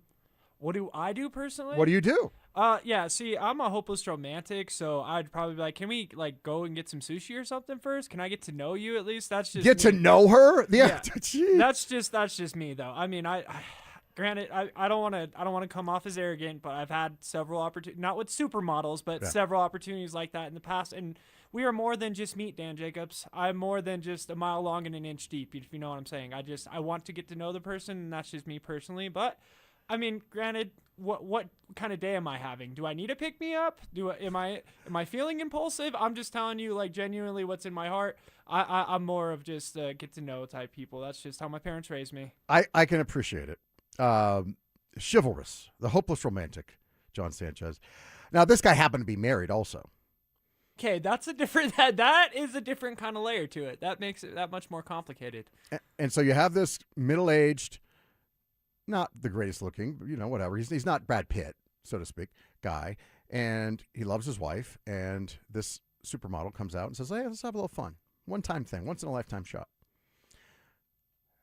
He said, no, I love my wife. I'm having none of that. Pretty cool, huh? So we usually get two types of responses. The normal response is, oh, yeah, I'd be, blah, blah. By the way, I would be like, honey, if you have a couple hours to kill, I'm not your guy because this ain't going to go on for 2 hours. But I first off, yes, I would also politely decline, and I would be too scared to death anyway. You know what I mean? But no, I love my lovely wife, Kimberly. I wouldn't. But that's the true story. So I've been told. Oh, I could believe it. Just a day in the life of this guy. Just got out of bed that morning, and all of a sudden he's shuttling around a supermodel. I'm talking about like top of the game in those days, supermodel. And, he just said, no, I'm a rock. Well, hey, good for him, and to have that kind of discipline, we'll give him a clap for that. All right, man. I like your text 970. I cannot read that on the air, but yeah. So I want to move on to Denver Broncos. Interesting story. Not as interesting as I thought it was going to be based on the headline, but there's some things that have come down. I think some news came down about the Burnham Yard project. It's basically a go. It's going to happen. The Broncos want it. The Broncos are going to get it. So I'm scrolling around and I see on Denver Post, there's an article and the headline says Broncos want Burnham Yard to be NFL's next mixed-use stadium paradise. Here's why it won't be easy. With a subheadline that says real estate and development experts are largely excited for the transformational potential of the planned stadium district, but cite a variety of inhibiting market factors in Denver. I was like, that's intriguing to me. I wonder what kind of roadblocks they could run into. So, for example, we were talking about this the last time I was on the air, and somebody texted in, and he works for one of the companies that are in the mix to help build some of the stuff down there. And he's like, dude, it always gets drug out. Because I was honestly kind of shocked that it just snuck up on us. Because I've been talking about the Broncos' new stadium for 4 or 5 years. Like I was looking ahead, and I wasn't the only one. Like D-Mac was doing it, and there were a couple of us. But it's a fascinating issue to me because just like the DeLorean story, things like this fascinate me. This idea of changing the way things are done, right? Like the changing of the business model. It used to be you owned a football team and you built a stadium and you got the tickets and the nachos and the beer money in your pocket and you got some TV money and that was it. But teams are becoming more and more innovative. Why? One of the reasons why it's so fascinating to me that of all the teams in this market, the Rockies were the first ones to kind of figure that out or to be able to make it happen. Right? And so they have their little, now the new Burnham Yard is going to dwarf McGregor Square, but at least the Rockies got into the mix and they're able to maximize some revenue that well. Not the Rockies. That's the thing that upsets me about McGregor Square. The intention of our fine civil servants, our leaders, was to allow the Rockies to be more competitive. So they gave a sweetheart deal to them for the land to McGregor Square so they could make a bunch of money and then reinvest it in the team. Instead, what happened was the Montfort said, thanks, but instead of investing in the team, we're just going to strip the development rights for ourselves and for our wealthy friends, and we're going to make all the money, and we'll pay a nominal lease payment to the team. So the entire intent of McGregor Square went by the wayside. But I digress. Nobody ever wants to talk about that. We just want to, stay blissfully ignorant on the subject. But the Broncos now are going to have their chance to do what Kroenke did in L.A., what the Raiders have done in Las Vegas, what Jerry started the trend with Jerry World in Dallas. Now it's the Broncos' turn, and I've been excited about it for a long time because I think it's going to be really cool, and I still think it's going to be really cool. But of course, I was surprised, and one of the things I wondered about was, well, how are they going to find space downtown to do something like that? Well, I had no idea that a thing like Burnham Yard even existed. So kudos to them. I think it's neat that they found an area. I don't love the area. Doesn't matter now. It's not changing. It's going to be where it's going to be. I'm still excited to see what they come up with.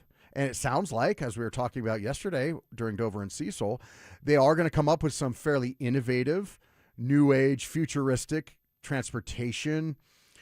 I think they almost want to make it like the hub of kind of a new kind of a Grand Central Station type thing, where there'll be all sorts of trains, high-speed trains or stuff like that hopefully will go from Colorado Springs all the way up to at least Fort Collins, or I think maybe eventually all the way up to Cheyenne. Could be really, really cool.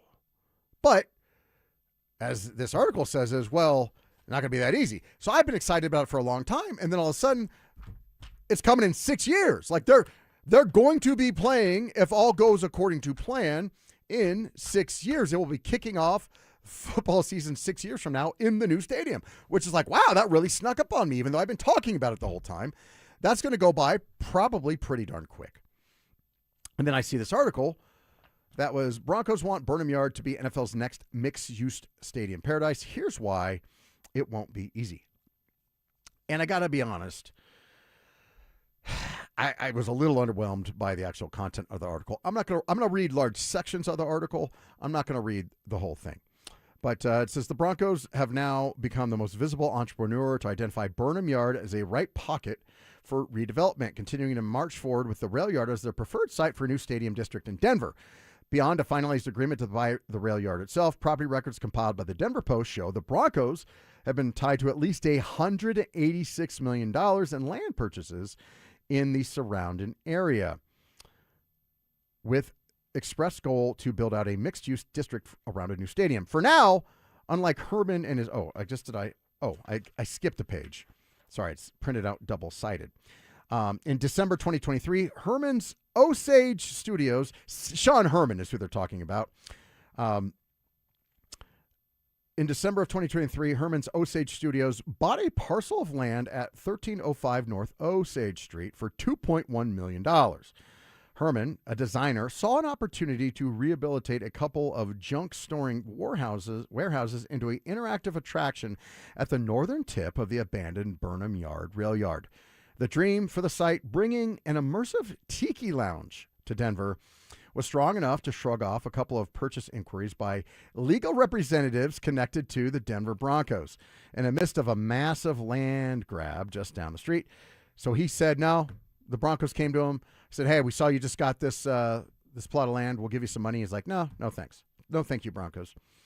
But actually designing such a physical plans in a dilapidated area, Herman said, has been an absolute horror fest of legal issues and property damage. If he could go back, Herman would tell his former self to abandon ship rather than endure this Burnham mess again.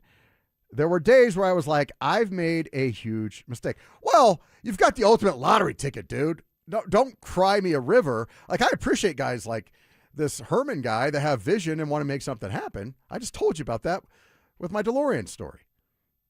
But at the same time, the Broncos are more than happy to take over your headache. So there was that other paragraph I told you about the Broncos basically spending over $200 million in the area. And the article continues, the Broncos' path to a successful stadium anchor development at Burnham, though, is fraught with larger scale hurdles surrounding their planned stadium opening in 2031, stemming directly from the same reasons they keyed in on the site in the first place. I'm so skeptical, Herman said, that they're going to pull it off in time. A simple building remodel took Herman a year and a half due to city processes. People have broken into his warehouses on multiple occasions and stripped the copper wire from his air conditioning units. He has bled money on damage control. And on one occasion, he walked into his primary building in North Osage to find his window shattered and a man without any clothes standing in the middle of the room. Herman has stuck it out, one of several owners who have poured money into the new development around the rail yard in recent years, directly east of Burnham. The Refractory, the name of the place is called The Refractory, a creative warehouse space located at 890 Navajo Street, has seen interest from potential businesses ranging from a jiu-jitsu gym to an indoor golf facility. Broker Russ Gruber has said, directly adjacent to Herman's properties, Memphis Orion and Adam Lerner are leading a $27 million redevelopment or development of a wellness center dubbed Coba Bathhouse.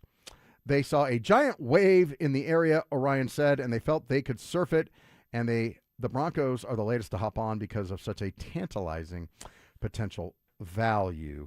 So what I'll say is to summarize the rest of the article, I thought there was going to be all sorts of experts and cool things in this article. It's basically this one guy saying, man, it's really hard. Denver makes things hard. For example, most important of all the dominoes that fall once the city's Department of Community Development, Planning and Development completes a small area plan for the site, which a source of the knowledge of the process said should be finalized late this year or early 2027. The Denver Urban Renewal Authority will only begin work on urban renewable plan at Burnham Yard once the small area plan is finished. So basically, yeah, there's going to be some headaches. There's going to be some hurdles to jump through. Now, unlike this Sean Herman, who I think is going to do quite well in the area, I think everybody else that's investing in that area is going to do quite well. But the Broncos have the ultimate card that they've already started to play, which is the city wants them to be there. So the city is going to get what they want, and they're going to make it a lot easier on the Denver Broncos. I agree. Denver makes it really hard to do business in the city and county of Denver. I have my own issue with that. Remember Jake and Joel's Barbecue Company? I made Jake and Joel's Barbecue Company what it is today. It was my barbecue truck. And you have to go through licenses. I wanted to bring great barbecue to Denver, and I actually meant it, the city of Denver. They made it so hard just to get licensed for a little barbecue trailer that eventually I just said, you know what? I can do business elsewhere. And I did. And I did business in Littleton. It wasn't that hard to get licensed. I did business in Aurora and Arapahoe County. It really wasn't that hard in other places. Denver made it so prohibitively expensive and difficult to do business. I just said, I'm not going to do business with you guys in your city. That's fine. I'll do it elsewhere. And that's probably what a lot of people experience, like this Mr. Herman in this article. But the Broncos, will they have to go through the motions of a bunch of stuff? Yes. But do you think that scared them? I've talked about this on the air before. How great is it to reach the stage of life where you just wake up one day and you say, you know, I want to build something right here. And your lawyer or your real estate guy may say, well, yeah, but people live there and the government owns that land. And there's all these things that you can't do that because it's not yours. It's not yours to have. And Walton Penner Group says, mere speed bumps. We will have Burnham Yard for our own and we will make it happen. And they're going to make it happen. It's like I was saying with the DeLorean story. All the naysayers can say what they want. If you have a vision and a passion and a dream, you can make that happen, especially when money's no object. And money is, quite frankly, no object for the Walmart heirs. It's not an issue. One last thing. Great. So they're going to make it happen. So they're not going to have problems. I mean, they'll have minor problems, but they've already done it. They earlier in the process, they had run into some difficulties making sure they can go through this. So what did the Broncos do? They released a press release saying, all right, we're announcing it. Our preferred site is Burnham Yard. We want to keep the Broncos in Denver. Right. Yesterday, I was giving Dante a hard time. He was speaking about the noble nature of the Walton Penner Group because they did what the fans wanted. They're going to keep the team within Denver City proper. I said, save me. Cry me a river, Dante. There's no nobility in what they're doing. There's dollar signs. They didn't do it because the fans have spoken. If that was their rationale, I would expect there to not be PSLs. But we both know there's going to be PSLs. They're going to ask Broncos fans to fund their next fortune. That's going to happen. So don't give me nobility. If Lone Tree were able to give them enough profit margin, they would have won Lone Tree. That would have went out by the airport, right? Just like the Bears now are leaving Chicago. So what did the Broncos do? They put out a press release that said, hey, we want to keep it in Denver. We want cats out of the bag. We want Burnham Yard to be our new home. However, we're having a little bit of a hard time. So if we can't, I guess we're probably going to explore going to Lone Tree. And guess what that did? That alone, that one little press release, set a fire. It put so much pressure on elected officials. Guess what? Now they're allowed to announce that that's, barring something unforeseeable, it's going to happen. So they will have a speed bump here or there. They'll have to have, groups. The neighbors will be able to, voice their concerns and this and that and the other thing. But it's going to happen. They're not going to. The Broncos don't run into the same problems that you and I run into when we buy land. It just doesn't happen. They'll have some hurdles. They'll have to commit to building. I think, in fact, in the article, I think they have to commit to building at least 15% affordable housing in these two neighborhoods they're going to construct. Good. That's awesome. So it's not just going to be rich people, flats, and condos. I guess there will be some, at least 15% affordable housing. That's great. There'll be some open space I'm sure they have to commit to and all sorts of things. But the Broncos are going to get their wish. So this Denver Post article with the scary headline, you read through it and you actually look at it, and there's nothing in there that would lead me to believe that, the concrete factory is going to stop this from happening or the water board is going to stop this from happening. I don't see that. I think the Broncos are going to get exactly what they want on that. All right, now coming up next, I love Cecil. He's my man. But talking about the Walton Penner Group, he acts like they're like magical. They can do no wrong. And it's not only is it a foregone conclusion that the new palace is going in Burnham Yard, but also a dynasty is not only imminent, it's inevitable. We'll talk about that coming up next. You asked for it, you got it. Backed by popular demand, it's the Drives Brouhaha. Big social brouhaha. This summer, Zach and Phil are back on the road bringing their party to you. Last stop, Arvada. June 26th from 2 to 6 at Arvada Beer Garden. That was quite a brouhaha. Come find out what the commotion's all about. Head to DenverSports.com/drive for more details. Guaranteed to bring the brouhaha. Denver Sports 104.3. The Fan. Jacob's Law, 303-LAW 4040, 303-LAW 4040. What we always say is save that number in your phone. You never know when you're going to need it. And that's why you get into an accident and you got the adrenaline rushing. You've never been in a major accident before. You just have no idea what to do. Should you be giving a statement? Should you be talking to the insurance company? Should you go to the hospital? Is it okay if you miss work? Who's going to pay for that? Who's going to pay for all the medical bills? All these questions that you just don't know the answer to because you've never been in that process before. And then on top of that, you have to worry about, is the insurance company going to take advantage of you? Newsflash, they will if they can. Their best interest is to take care of their shareholders. Our interest is to take care of you. So we're here to get you through that process, get you feeling better, and then to go get you compensated fairly. We're not here to sue everybody and to be, these dirty lawyers that make you cringe. We're here to help you. And one of the ways we help you is we make sure the insurance company does their part to award the benefits that people paid for. So save that number in your phone. We hope you never need to call us, but it's 303-LAW 4040, 303-LAW 4040. T-Mobile has an exclusive bundle for customers 55 and up. I'm Sarah Bowl. Yeah, I'm Frank Bowl. A reliable network is key for us. And with T-Mobile, it's been wonderful. And going to the 55 plus plan saved us so much money. A lot. And that's important. Trying to keep costs down. The home internet's been perfect. It's fast, it's quick. The setup was so easy, it took less than 15 minutes. It was like, ta-da! If you want simplicity, coverage, reliability, you want the whole package, T-Mobile has it. Right now, T-Mobile customers 55 and up can get 2 phone lines on America's best network, plus America's fastest 5G home internet for just $30 each. $30 per month each line with autopay plus taxes and fees. Minimum age 55. Pricing for home internet rely on 2 lines of Essentials Choice 55. $35 connection charge per line required. Best mobile network and fastest 5G home internet based on analysis by Ookla of Speed Test Intelligence data 2H 2025. All rights reserved. Who helps keep Colorado's wildlife wild?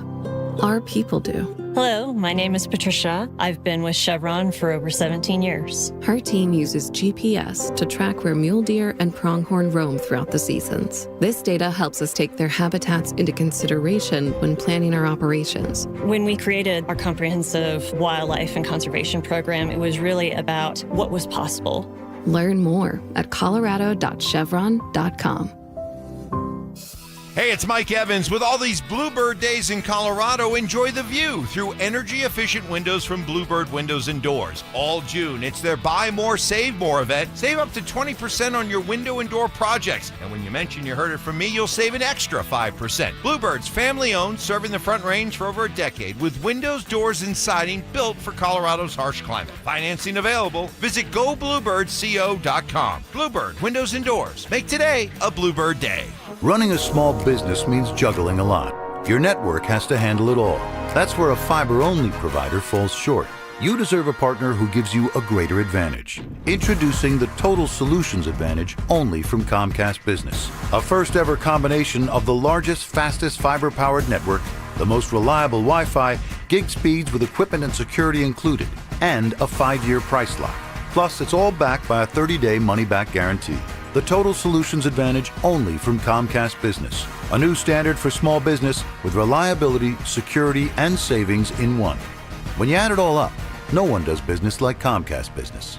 Switch today. Get started for $60 a month for 12 months when you add an advanced solution to a qualifying internet package. Limited time offer. New customers only. Requires 300 megabits per second internet, security edge, and additional qualifying service. 1-year agreement, paperless billing, and autopay with bank account required. Taxes and fees extra. Most reliable Wi-Fi based on Open Signal Awards USA Fixed Broadband Experience Report, May 2025. Welcome to Whatever Bank. How may I barely help you today? Hi, is there an option to open a checking account with no monthly fees? 0 monthly fees? I'm afraid not. Just think of the fee as a subscription to your own money. You don't have to bank like that. Make the switch to Key Bank to open a Key Smart checking account with no monthly maintenance fees. Ooh, I like that. Learn more at key.com/keysmartchecking. Key Bank opens doors. Key Bank, member FDIC. It's hot out there. Stoke here from my team, ROX Rocks Heating and Air. Are you ready for one of the hottest summers we've ever seen? It might be time to cut your air conditioner and draft a new high-performing air conditioning system that will keep you and your home cool and comfortable. There are amazing financing options and incredible rebates too, only from the best ROX Rocks Heating and Air. Now play that jingle.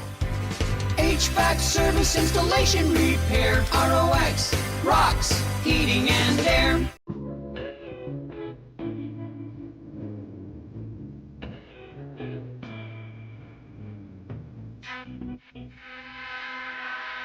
You're listening to the Honorable Judge Dan Jacobs on Denver Sports, 104.3 The Fan.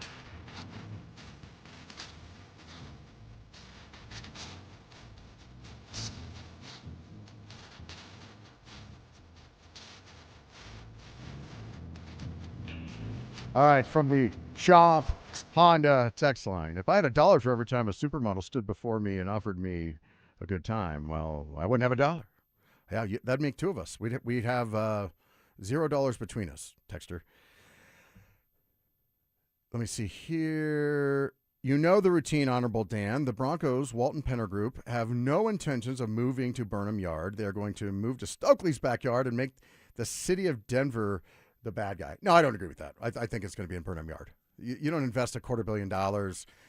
All the political capital it's taken for them to get this far and then make the announcements that they've made if you didn't plan on going there. Like they plan on going there. Now, how cold-blooded would that be, though? Right? This would be like a Kroenke move. Like I could see Kroenke saying, "All right, we're going to move to this one area to build the new ball arena or whatever," and then gobbling up all the land first, making property values go through the roof, and then just doing some sick development and making all that money, and then building the new arena somewhere else, right? Now, that would be cold-blooded, right? Because now, like in that article we just read, if all these other businesses that are snatching up whatever else is available, and they're like, yeah, this is going to be a great area for redevelopment. It's going to be awesome. And the Broncos are going to drive that up. Now, that actually happened to my grandpa one time. He did something similar. So my grandpa, what he did was he was a real estate man. He did residential houses, but what he liked to do was he was a commercial broker, and he liked to put together big deals. And a lot of the stuff he worked on was like shopping malls and stuff. And this is, I don't know, 50, 60 years ago. And these one people did him dirty. They did all the work on this land deal or whatever to get this mall going. And all of a sudden, they pulled the plug on him. They did it without him. But old Gramps and his partner, Harold Robertson, were able to gobble up a couple choice parcels around it that these guys didn't know about. So they were able to make their money too. So there's going to be a lot of money made in that area, but it would be pretty cold-blooded for the Broncos to, what do you call it, a shell game or whatever? Like, look at this hand while they're planning to do something in the other hand. But I just can't see it. But yeah, they make all this money on Burnham Yard, and they just put in a couple neighborhoods and some Walmarts and Sam's Clubs and shopping centers and restaurants and hotels. And they go, oh, well, Denver screwed us, so we're going to go down to Lone Tree and make the money off the stadium. So they make double the money. That's how these guys think, man. Like, they think outside the box. Now, do I think that's going to happen? No, I think it's going to be Burnham Yard. I am curious, though, and I have raised this before, and I tried to do a little bit of research with what Kroenke's doing and some other developments down there, and the way the demographics of the downtown area are working, and kind of the exodus that we're seeing. 6 years from now, will it be the boon that everybody thinks it is? Forever, that's what you do, right? You build in the cities because that's where everybody wants to be. I wonder if the market will be a little oversaturated by then. To me, we're moving away from the Lodo is the place to be and everybody wants to be downtown and stuff like that. I think I could be wrong. Although right now, I think we are seeing a downward trend in the real estate market, particularly in downtown. But I might be wrong. But to me, it just seems like, aren't a lot of us just getting sick and tired of what's going on? I don't want to go anywhere near Denver if I can avoid it. I don't even like driving through it because traffic's always a nightmare. I was just in California, and it's beautiful out there, man. It's beautiful. But traffic is insane. 45 minutes an hour to go someplace that is 9 miles away. Should take 10 minutes. It's just maddening. And it's like that all day, every day. What do you think is going to happen to traffic in that stretch of I-25? That's already always bad.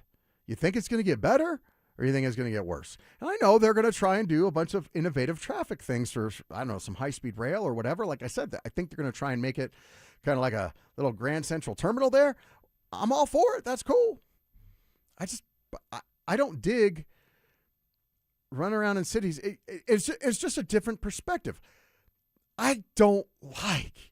It's cool to go once or twice to visit, but I can't stand New York City. I can't stand it at all. That was even kind of the weird part of being overseas in Ireland. In Dublin, by the way, I had no idea. Dublin is almost as expensive now as London to live in. It's crazy. Or Belfast, like they're kind of walkable cities like that as well there. Everybody's walking around doing their thing, buzzing around, and it's a kind of a cool vibe, but it's just not my thing. Like, I don't like seeing drug addicts on every corner and things like that.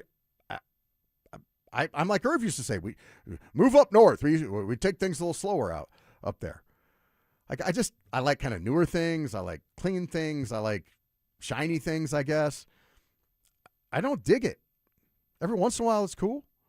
But I just kind of feel that we as a city have done our Lodo thing, because from what I remember when I was a kid, I don't even think Lodo existed. I thought it was kind of a wasteland of warehouses and things like that.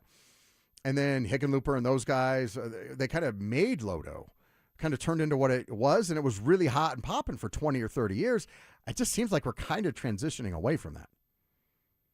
I could be wrong, but we had a housing shortage, and I think now we're going to have a little bit of a saturation.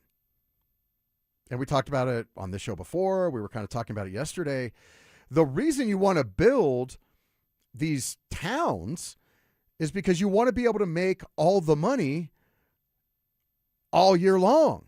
Not just, hey, we have game days and we get to make a good money on game days and concerts, but why don't people come here for dinner and hotel stays and shopping and 7 days a week?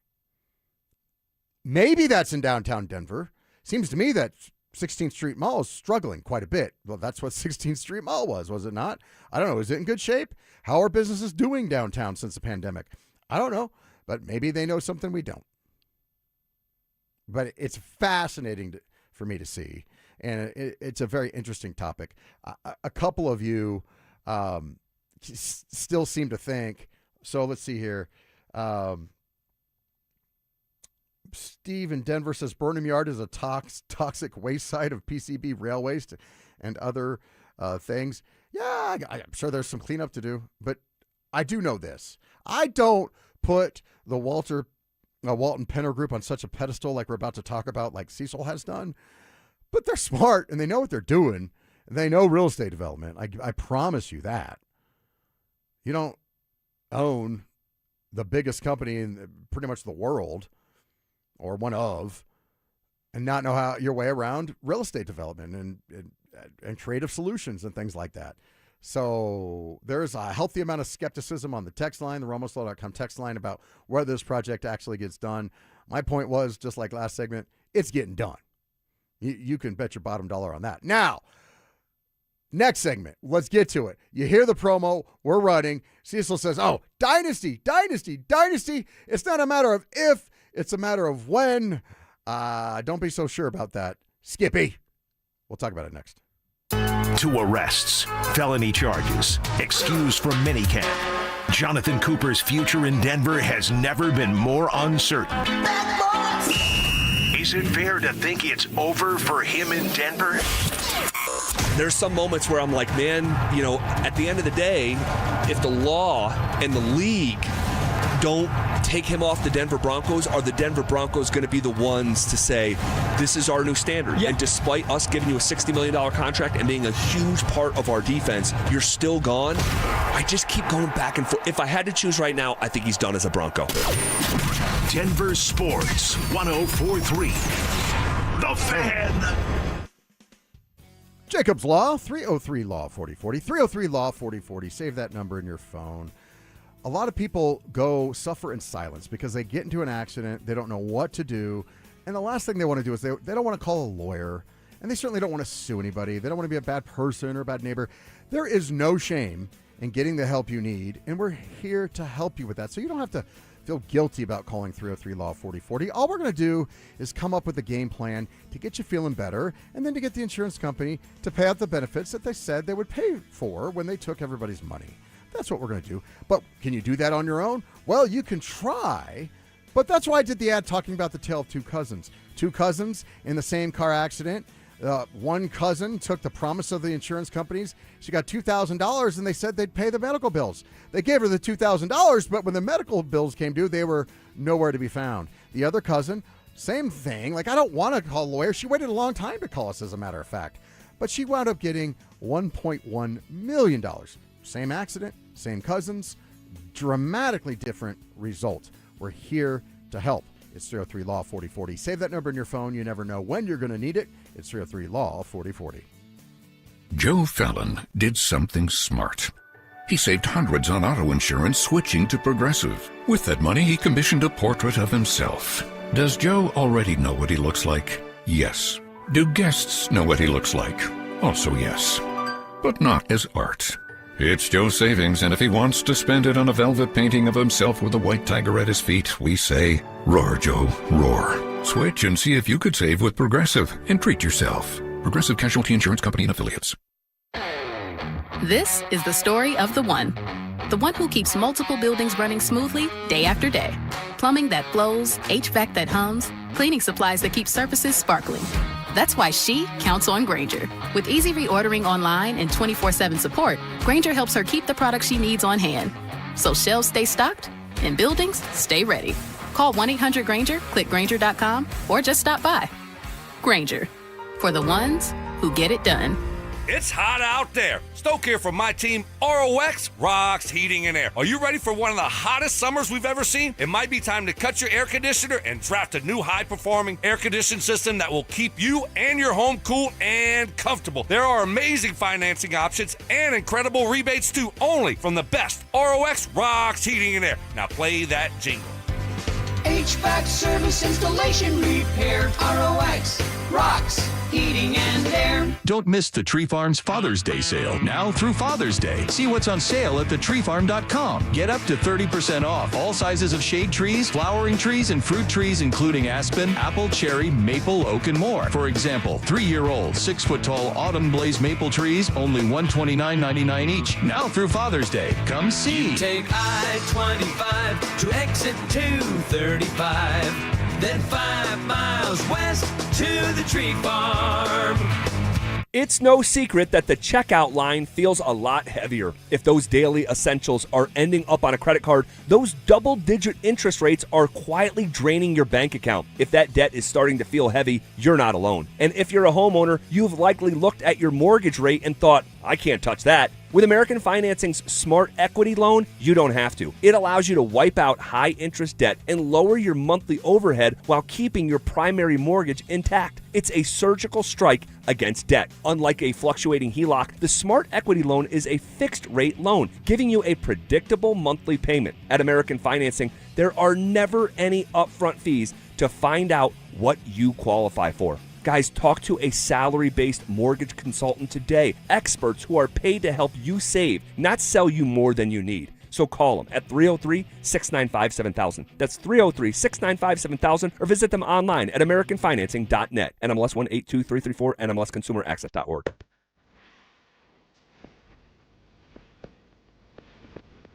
It's the Honorable Judge Dan Jacobs on DenverSports 104.3 The Fan.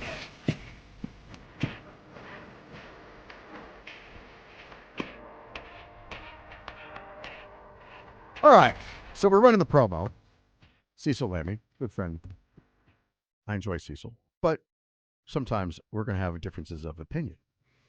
Shut the hell up. And now we have this promo running where he's anointing the Walton Penner Group as magical, essentially, and that a dynasty is going to happen. It's just going to be a dynasty. And I guess I should back up and go, What do you mean by dynasty? Because most of us, Cecil, think what you're talking about is that the Broncos will win 3 championships in 4 years or something like that. Is that what you're saying? Because without larger context, that's what it sounds like. And if that's the case, you got some splaining to do. Because it says something like breaking news. The only breaking news I can give you right now is the Walton Penner Group is going to become a dynasty because I said so. Well, then we got a further discussion to have. Now, talking about my Ireland trip, I learned something fascinating. John, have you ever heard of the show? And I learned this from a guy from Germany. You ever heard of the show Dynasty? I have not, no. Yeah, it's way before your time. In fact, it's actually before my time. Like, it was on the air when I was a little kid. But I'm sitting at Denver with this guy from Germany, of all places.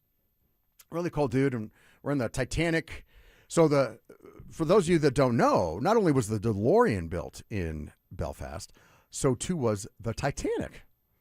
Oh. It was the biggest shipyard, capital of the world or whatever, and they built the Titanic there. Obviously, you know the story. And so now there's like a Titanic quarter. You can go to see where they launched the Titanic, and they built like a big, giant, museum tourist attraction thing, right? And I'm there, and so that's where we had our dinner. And this guy from Germany's like, yeah. I go, yeah, I'm from Denver. He goes, Denver, yeah, I love Dynasty. I'm like, what are you talking about? He's like, the show Dynasty. And I'm like, I don't know what you're talking about, dude. That's from like set in Dallas or something. He's like, no, it was set in Denver. I'm like, no, it wasn't set in Denver. I'm from Denver. You don't think I would know? I'm like mansplaining Denver to this other guy. And the guy next to me, who actually turned out he's like a producer. He produced the Framing John DeLorean movies, starring Alec Baldwin and among others. Pretty darn cool. And he goes, yeah, dude. Like, so he's in the business. Like he's in Hollywood for a living. He's like, dude, no. Dynasty was not set in Denver. It's like a oil thing. It's about an oil rich family, right? And this guy from Germany is like, well, yeah, it is, but it's still set in Denver. And we're like, dude, come on, man. He goes, the reason I know that is every once in a while, my mom, when I was a kid, would let me watch it. But in Germany, the name of the show was not Dynasty. It was Denver. So I had like a different opening credits and things like that. I'm like, really? And so I went and I looked it up. Lo and behold, this guy was right. the show Dynasty, which was huge in the 80s. It was like them and Dallas, right? So maybe that's why they did it, because the one show's name was Dallas. And so overseas, it just made more sense to say, well, you have Dallas. Well, we got Denver. Like Denver was some monster, especially in the early 80s. Like people have considered Denver to be a cow town forever. We're just now kind of shaking, now that word gets out that we're the third most expensive city in the country or whatever to live in. Now that word gets out on that. So I was fascinated. You learn something new all the time. And so this guy from Germany, text line, did you know that? I'm sure there's some old timers out there that knew that. Sean Ponda, text line, did you know that? We learned something new. I know you did, John. You had no idea. You had no idea what the show was. Yeah. So we're talking dynasties. Cecil, if you're not talking about the TV show Dynasty / Denver, you're just saying that you've fallen so smittenly in love with the Walton Penner group that you're just proclaiming them the maker of dynasties. Well, what evidence? And by the way, you proclaimed it as breaking news. So what evidence do you have to support that other than you like them and they appear to be doing a pretty nice job as the current owners of the Denver Broncos? How did you get to that conclusion? I've seen a lot of quarterbacks without their shirt on. He's just proclaiming it. Oh, it's just, I said it, and so there it's going to be. Dude, it's hard. It is so hard. How many dynasties, like right now, I don't even know the answer off the top of my head. I'm guessing there might not be any right now. Let's go through the four sports. Is there a current dynasty in the NBA? No.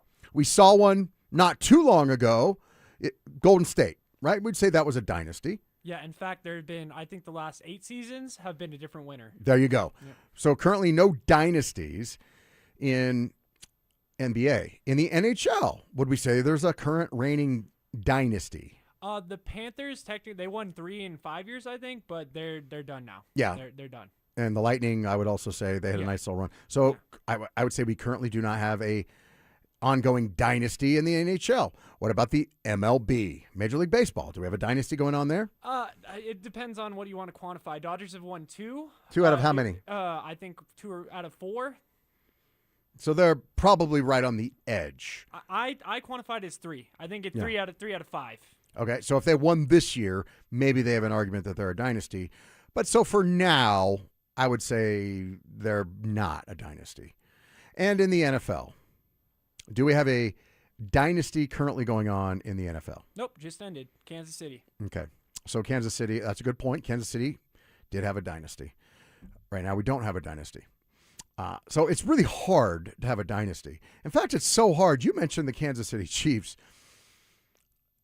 Patrick Mahomes is an amazing quarterback, and they have a Hall of Fame head coach. And with the league rules trying to keep talent and things like with the stand of the salary cap, it's really hard in the NFL. They have Patrick Mahomes, and they just barely have a dynasty. Right? They've got 3, and they've lost 2 more. So they're unquestionably a dynasty. And maybe they get back to maybe the dynasty's just sleeping right now.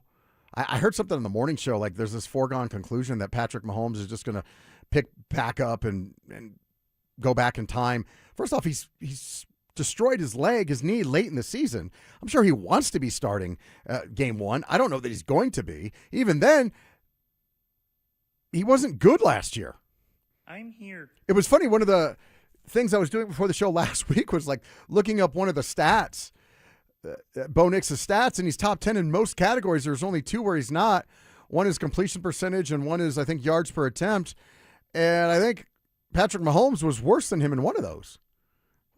So this idea that Patrick Mahomes is just going to work really hard and come back and win another title, it's not there. And so the Broncos are still, now I've changed my expectations, which I will talk about it throughout this weekend.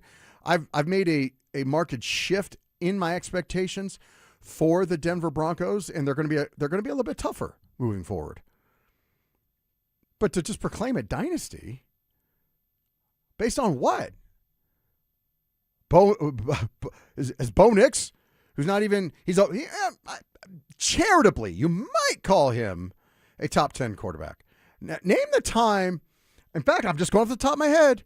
Name the last dynasty that you saw in the NFL, or any dynasty you've ever seen in the NFL, that didn't have a Hall of Fame best in the game elite type quarterback, but they still had a dynasty.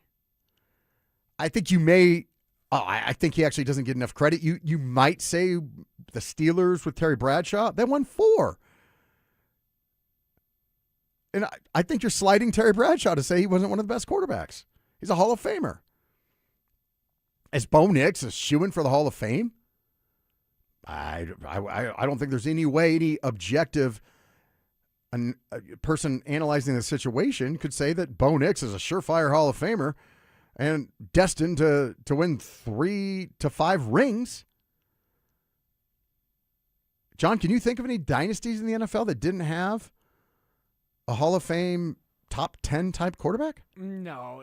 It's to use Zach Baezum, defense wins championships. He likes to say championship. So if you ride a good defense, you'll get one, but multiple, yeah. I can't think of them. I can't think of one. Peyton Manning never had a dynasty. Dan Marino never had a dynasty. Say what you will about John Elway. I'll leave that to you guys. Was there 2 wins a dynasty? I'll leave that to you guys. Drew Brees never had a dynasty. Aaron Rodgers never had a dynasty. Brett Favre never had a dynasty. Archie Manning never had a dynasty. The list of all-time great quarterbacks that didn't have a dynasty is far greater than the 5 or 6 that have. So we know it can't be done, or it's not going to be done without an all-time great quarterback. And I know the midday show, they love them some Bo Nix, but we aren't there yet. All right, one more hour of the Dan Jacobs Show coming up. Does Jalen Waddle add 10 to 15 touchdowns to Bo Nix's season automatically? I kind of heard that yesterday. And then also, Chad and I disagreed on something from his earlier appearance, so I'm going to get into that, and then we'll also bring back Chad's appearance early in the show talking about the Nuggets. All that coming up at the final hour of the Dan Jacobs Show. Parents, looking for a fun way to get your kid active this summer? Are you kidding me? DenverSports 104.3 The Fan's 3rd annual Be a Mentor, Be a Fan Youth Football Camp is back. Brought to you by Walmart. Saturday, June 27th at Denver South High School's All-City Stadium. Your child ages 8 to 14 will learn the fundamentals of football in a safe, hands-on environment from people who played the game at the highest level. We're talking former Denver Broncos Mark Schlereth, Philip Lindsay, and Brandon Stokely, along with a trusted coaching staff from Denver South. And every dollar raised goes to Big Brothers Big Sisters of Colorado. So your family is giving back just by showing up. Sign up today at DenverSports.com/camp. That's DenverSports.com/camp. DeerTrailMeatCo.com. That's DeerTrailMeatCo.com. Bring delicious beef into your life and pork at a price that you can afford. You know what my lovely wife Kimberly did for me this morning? She made me breakfast before I came to the show. Got me some protein. It's fantastic. And, you do that once or twice on the weekends. It just makes everything better. And we have delicious breakfast meats, for example, like freshly cured smoked sausage or bacon. Those things, they're delicious, and they're there right for you. You don't have to go to the store to get them. You just take them out of the freezer, and they're ready to go. You do a little defrosting, boom, you're done. They're just so great. And the problem with both beef and even pork's getting up there right now is the prices, they make it just not affordable. But with DeerTrailMeatCo.com, that's not the case. Up to 75% off what you're paying in the grocery stores, and they'll deliver it to your front door, fill up your freezer, and they're going to give you a money-back guarantee. It's fantastic. So you always have something you can share. You can always make dinner. You don't have to run to the store. And you can share the good times, have good feasts with your family, share memories, make memories. It's fantastic. You're going to thank me for it. I guarantee it. Go to DeerTrailMeatCo.com, DeerTrailMeatCo.com. It's home selling season. And what's the biggest mistake you can make when selling your home? Settling for less money. That never happens with Orchard. Low ball offers can wear you down, causing you to settle for thousands less. You don't have to settle when you sell with an Orchard agent. Orchard reinvented the real estate industry by guaranteeing your home sale. Their local agents help you sell on market for top dollar. First, Orchard gives you cash up front to buy and move into your new home first, on your timeline. No waiting, no showings, no double moves. Then, once you're settled in, your Orchard agent helps you sell your home on market for top dollar. Here's what one customer said. I went under contract within 24 hours of my home listing, which was amazing. With Orchard, you never have to settle for less. Buy before you sell and get top dollar for your home with Orchard. Curious how much your home is worth? Visit Orchard.com to get your free home valuation. That's Orchard.com. Hi folks, Dan Cicchini, Done Right Home Improvements. My wife Susan and I started Done Right in our garage in 1985, doing a little of everything. We've grown to be one of the largest companies of our kind in Colorado, specializing in kitchens, baths, counters, floors, finished basements, and windows and doors. Serving Colorado 40 years. And what an adventure it's been. We've learned that the fundamentals of a successful business never change. That is, treat people like you want to be treated, do good work, price fairly, and back up what you say. That's our success formula. Here's our son Todd. That's right, Dad. Been hearing that my whole life from you and Mom. Folks, whether it's a first-class kitchen renovation, an awesome turnkey bathroom remodel, a full-service basement finish for some extra space, or replacement windows and doors that will wow you, give us a call. With an 8% scheduling incentive and bank financing to ask about, now couldn't be a better time. Kitchens, baths, counters, and floors, finished basements, windows, and doors. You have our word. We'll treat you right at Done Right. Call us to reserve your spot in our schedule. 303-722-2295, 800-362-8370, or drhi.com. Lanny went to college and racked up huge debt. A little bit over $100,000. For a degree he couldn't use? Now what? I had a friend that went to my computer career. They even helped him get hired immediately after graduation. One of the things I love about IT is that you can work from anywhere you want. You could become an IT pro in just months, including cybersecurity and the basics of AI with zero experience at mycomputercareer.edu. My Computer Career, an elite CompTIA certification partner. It worked for me, and I know it can work for you. This is one student's experience. Individual results vary. Are you having trouble hearing? Hearing loss can devastate the quality of your life. Now, there's an affordable fix for you or your loved one. Rated the best hearing aids of 2026 by Forbes Health, Audion Hearing has the highest quality hearing aids at the lowest prices, starting at just $98 a pair. I actually like them better than my old $5,000 hearing aid. I could not believe how my hearing and life changed. Join over 1 million happy customers by going to audionhearing.com. That's AUDIEN hearing.com. KKFN and KKFN HD1 Longmont, Denver. You're listening to Denver Sports 104.3 The Fan.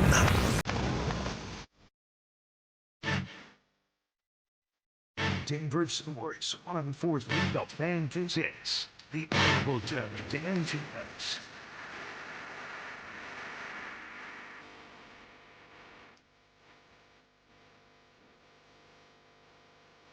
All right. On the RumbleFlaw.com text line, Dan, I live in Lodo, and it's alive and well. You should see the crowds they're drawing at McGregor Square for the World Cup. 16th Street Mall is also booming since the remodel is finally complete. It's packed every day, and security is very different. You even get fined if you're seen smoking a cigarette. Well, thank you for texting in. He actually put in a picture of these crowds at McGregor Square for the World Cup. Thank you for letting me know. I appreciate the perspective. As I asked, I have no idea. So that's good that you're having a good time down there. Appreciate you listening to the show. It's funny, so what my wife is doing last night is she's showing me these videos. Have you seen these, John?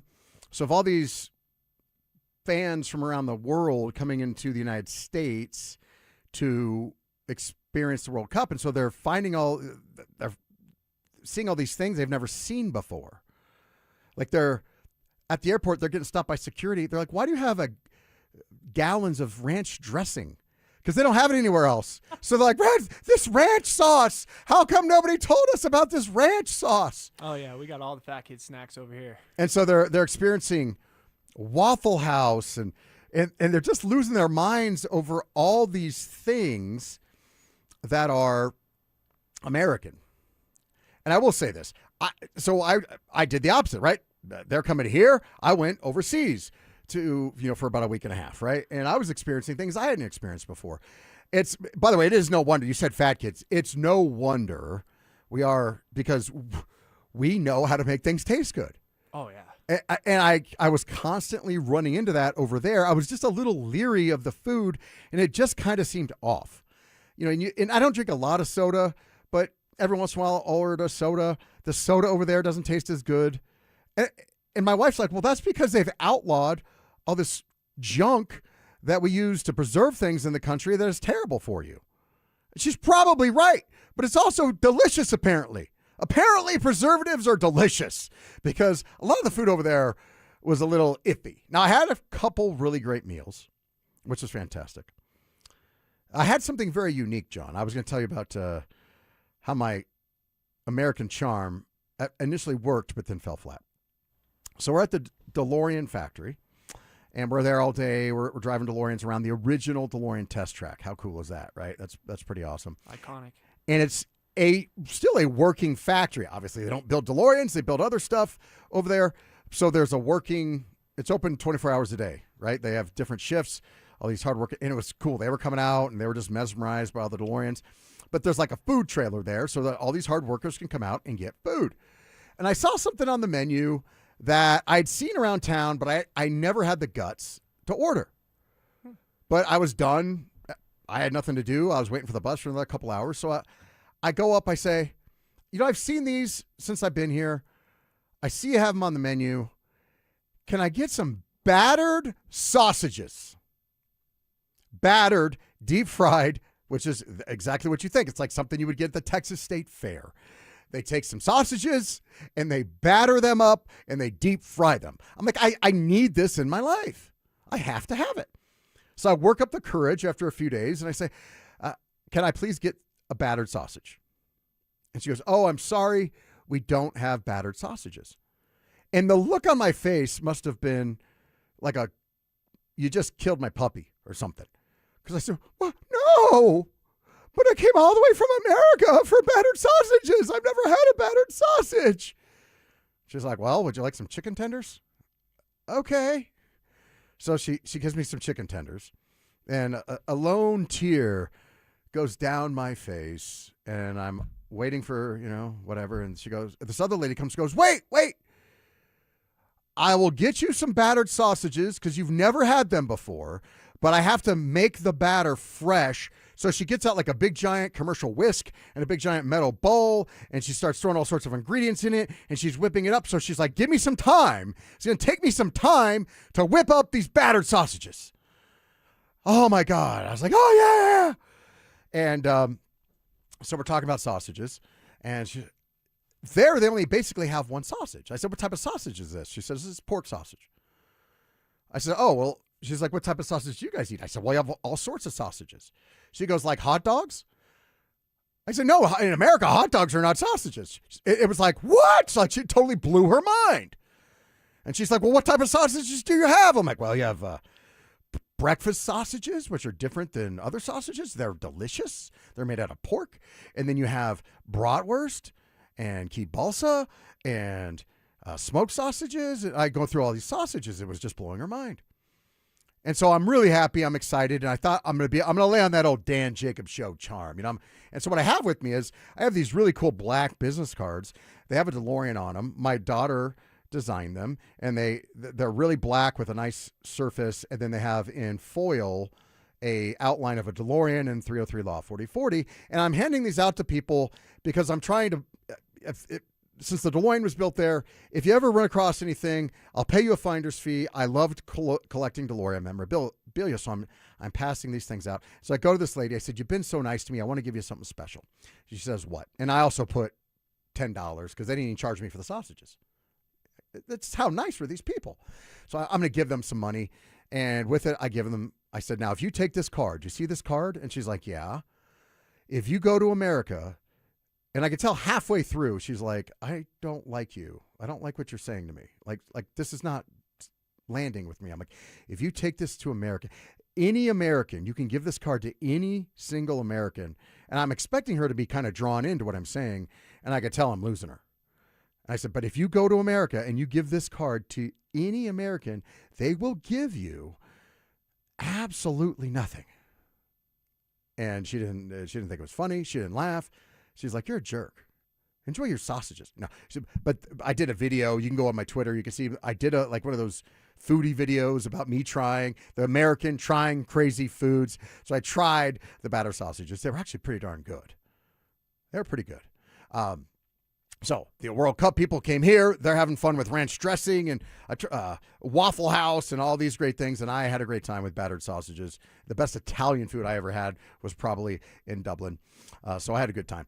Talk about some more of that stuff. But I do want to get into this with Chad. Chad, after he got off with me, says, "Dan, we agree on most things, but we don't agree on this one thing." So I will talk about that. But first, I want you to take a listen back. For those of you that weren't able to hear the conversation, big changes are coming to the Denver Nuggets.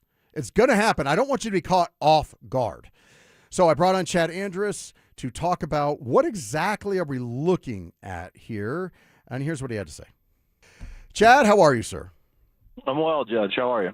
I'm doing well. We're talking about what you were discussing on the program yesterday on the morning show. Chad, fair to say, because you were saying, hey, man, they're going to get under the cap. It's not a question of if. Stan Kroenke's not going to pay $200 million. Is that a fair representation of what you said yesterday? Yeah, absolutely. No, they're not going to do that. They're going to find a way to get out of that because, one, even if you were a legitimate championship contender, finals team, Western Conference finals team, that's still a tough pill to swallow, but you're currently nowhere close to that. So you're not going to pay on top of what the team already costs you an extra tax fee just to have a team that can flame out in embarrassing fashion again. Right, to pretend that they're doing justice to Nikola Jokic by wasting all that money. Yeah, they're actually doing him an injustice if they continue down the same path. They're doing more harm to his legacy by continuing with the same group than they are by breaking it up. See, that was the argument I was running into yesterday, and I just felt, because it was both Alex Pateo, who's my guy, and Dante Gomez, who's my guy, but they just didn't seem to understand that. Like, running it back. Like, the instinct is to say, Stan Kroenke's a billionaire, whatever, spend the $200 million, but not if there's no point to it. Now, Chad, you and I are buds. I think it's fair to say you give me a hard time from time to time because I'm pretty tough on Stan Kroenke in certain situations. Is that fair? Yeah. Yeah. Mm-hmm. So I'm certainly no Stan Kroenke apologist, but even I, to be the most objective observer in the market that sometimes comes down harshly on the Kroenkes, I just can't see it. Like, to waste that type of money, it goes well beyond, well, he's a billionaire, so what? Like, no, dude, it's $200 million. It's $200 million.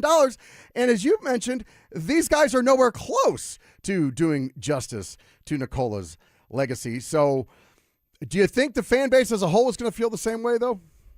No, I don't. I think the fan base still has enough of a close tie in memory to the lone championship season from the Nuggets, and they're always going to have a soft spot in their heart for these guys. And they're going to think that because they did it once, that they could somehow summon that magic and do it again. And that's just not reality. That's just not factual. You're not dealing with the same competition. You're not dealing with the same context in the NBA and in the Western Conference, and you're not dealing with the same players you had. They are older, they are more injured, they are more fragile, and they're more content because they've won once. So it's not the same circumstance. But yes, fans are always going to have a soft spot for the group that won the lone championship in Nuggets history here. So it's always going to be hard to move on to something else, especially when initially next season it is more than likely taking a step backwards. Wait a minute, Chad.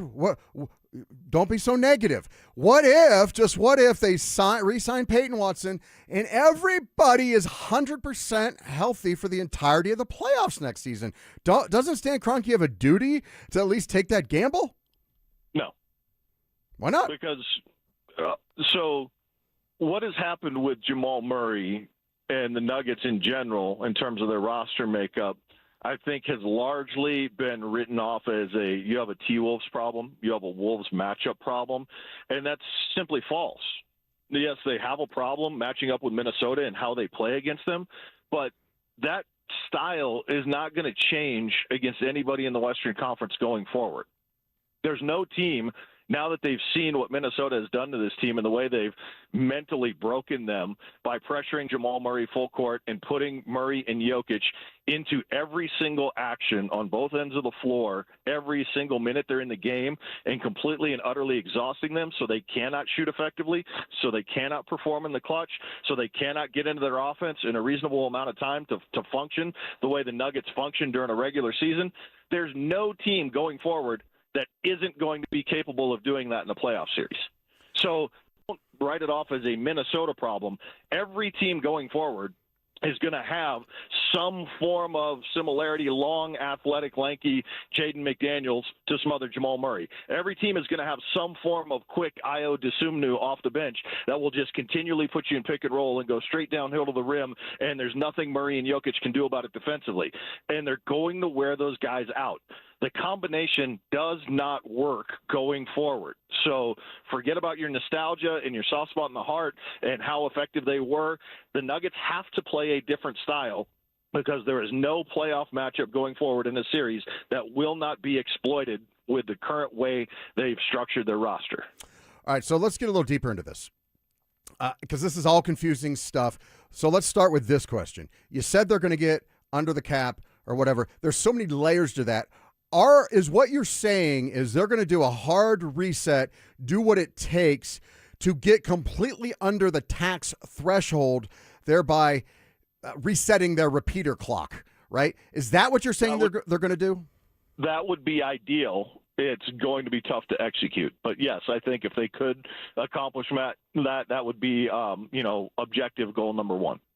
So let's take the next step. If they're going to try and do that, I think right now they're about $100 million over, plus they want to add Payton Watson. I think they can knock off a quick 10, doing deals with getting rid of Pickett and Valanciunas. So let's say they need to clear 100. Would it be accurate to say they need to clear 100 to 90 to $100 million or $110 million in space next season? I think it's probably closer to 50 or 60 to be realistic as to what they can do going forward. But the Jalen Pickett thing, I don't want to just let that slip by. It's actually more affordable for them to keep him than it is to replace him because his contract next year costs less than a minimum contract value. So they're in better shape financially if they keep him on the roster and play him. It's just neither one of the last two coaches seems inclined to play him. Okay. Well, maybe he'll get a chance to play when Jamal Murray's gone or whoever. So just a scenario. Here's an easy way to get to where you need to go then, right? Jamal Murray and Aaron Gordon. Find a way to get them out of here with draft picks in return or minimal contracts in return. Seems like a pretty clear path to me. Except I don't think that they're going to like the options in return that they get, and I find it highly unlikely they would do both. But I do think you're barking up the correct tree. It's really the combination of Murray, Gordon, Christian Brown, Cam Johnson, Payton Watson. You have to basically accept the fact that two of those guys will be gone with a minimal return in their place. But Jamal Murray, by far, by $20 million or more, it gives you the most relief. I know we ran a promo. Absolutely. We ran a promo at the beginning of the offseason, and Zach I believe, I don't want to mischaracterize, but I believe he said he's going to be gone. Like he's the most attractive asset that they have to offer. It's almost a compliment to Jamal Murray saying that he's a goner. How likely do you think it is? It's what I would do. I'll start by saying that it's the primary move I would target and make. I just don't know if they're going to be content with the return that they're going to get. And I know 100% absolutely fans are not going to be content with the return because you're not going to get an equivalent player or players. You probably need 2 players and a pick, or, I guess in some cases maybe 3 players that replace his salary. So you're filling out your roster with rotational guys instead of 1 player costing you $50 million, that 3 are. But none are going to be anywhere close to the quality of Jamal Murray, and they're certainly not going to be the offensive player shot maker. So fans are going to be irate no matter what the return is for Jamal Murray, but it is their easiest, fastest way to reset and move forward. Well, explain to me how that would work. They can't get 50 if they're trying to cut his salary for next season. They can't just trade him for 3 scrubs that match his salary, right? Don't they have to dump the salary? Correct. So any team that has salary cap room, which there are 6 of them, could absorb more than they give back. So if you deal with those teams, you're in a more favorable position because you don't have to take as much back to help you out financially. It's just I don't know that any of those teams would be in play because it's basically the Lakers, the Clippers, the Nets, the Bulls, the Jazz, and the Wizards. So they're probably off the table. I think you're more likely looking at a team like Detroit or Orlando that are playoff teams and they're close and they could use somebody who's won a championship, who is a clutch performer, who is a key shot maker, or potentially even Boston if a deal can get involved there, where you're looking at those types of teams. And let's just say it's Orlando, right? So Jalen Suggs would be the primary player in return because you would get a point guard back, but you would be going completely in the opposite direction where he's a 100% point of attack perimeter defender and he can't shoot at all. And you would get another player and then maybe a pick in return. So fans here are going to be irate if that's the return for Jamal Murray, but you are going to cut your costs. You're going to change the way you play because now you're going to have to play with more 5 players involved instead of the ball being in Jamal Murray's hands all the time because it would be Jalen Suggs, who is not the scorer, not the offensive threat that Jamal Murray is. Okay, so that's the number one argument I hear as to why fans will be irate. Because for some reason, nobody else will have good chemistry playing with Nikola Jokic. Certainly not as good as Jamal Murray does. I tend to look at it opposite. It's like you said, they've kind of got him figured out in the playoffs, pressure him and make him go away. I don't see a path to them winning another championship with him. But the fans and even some talking heads, even on this station, believe that it's just impossible to find somebody else to play well with Nikola Jokic. Is that true? I don't think that's the case. Like, I think as long as you have Jokic, if you put athletes around him, you're going to find a way to score and have offense. It's not going to be as dynamic. It's not going to be as pretty as what we're accustomed to, but it is going to look different. And you might have more ball movement, more 5 guys involved instead of a 2-man game that you're so reliant on. And I do think that's the direction they need to move if they're going to compete with San Antonio and Oklahoma City. So I think that would be wise. It's just not going to be as dynamic. You're not going to have a guy who leads the NBA in three-point shooting. You're not going to have a guy who you can rely on to make those clutch shots in the playoffs because you're going to get lesser offensive players. You just might get something that has to function differently to have an effective offense. But the thing is they have the ultimate cheat code because they've got Jokic. So they're going to have an effective offense. It's just how effective and what is going to be reliable in crunch time when they get in those key playoff moments. All right, so what I said was, yesterday on the show, trade him for it's a great draft. Trade him for a top 5, top 10 pick. That way you don't take back any salary. You just take back a draft pick, and they can deal with his salary, whoever you trade with. And you texted me, and you're like, dude, not even close. He doesn't command anywhere near that type of value. Is that right? No chance. I mean, you might get a future first-round pick involved when you take back lesser players, for 2027, 2029, something like that. But it's probably going to be from a team that is going to be in the mix going forward, that has a good young core. So it's going to be a late first-round pick. You're not getting into the top 10 of this draft. There's zero shot of that. There are teams that you could start the discussion saying, we'll give you Jokic for a top 3 or a top 5 pick, and they would start thinking about it and say, no, I don't think so, because they're built for more of their next 15 years than they are for now, and the plan they want to follow is one of these top 5 guys in this draft. So Jamal Murray's coming nowhere close to getting you in the top 10 in this draft. Interesting. So what do you think the Nuggets will do on draft? Will we see fireworks on draft night? What do you think? I think there needs to be, because this is going to be the most where all the fish are in the pond. This is going to be the most activity on draft night, because this draft is so stacked with talent, because people value the picks in this draft so much. This is where all the action is going to happen. And Giannis is going to get traded. I think there are other guys that are more than likely going to get traded this offseason, like Kevin Durant, like Kyrie Irving. Like, this is where it's going to happen, because people want to use the value in what is available in this draft on Tuesday night. So if picks for this draft are being swapped and involved, people want to make sure they get the guy that they're looking at that is available to come in immediately. Free agency is not really a thing anymore in the NBA the way it was. We are not in the days of Kevin Durant being courted in the Hamptons, or the Clippers locking DeAndre Jordan in a hotel room while Mark Cuban tries to close a deal. Like, players don't want to be free agents. Teams don't have money for them. They can't choose who has the money when they're a free agent, so they want to go. Players would rather have locked in long-term, get their deal, because they know they can force a trade later and choose a preferred destination.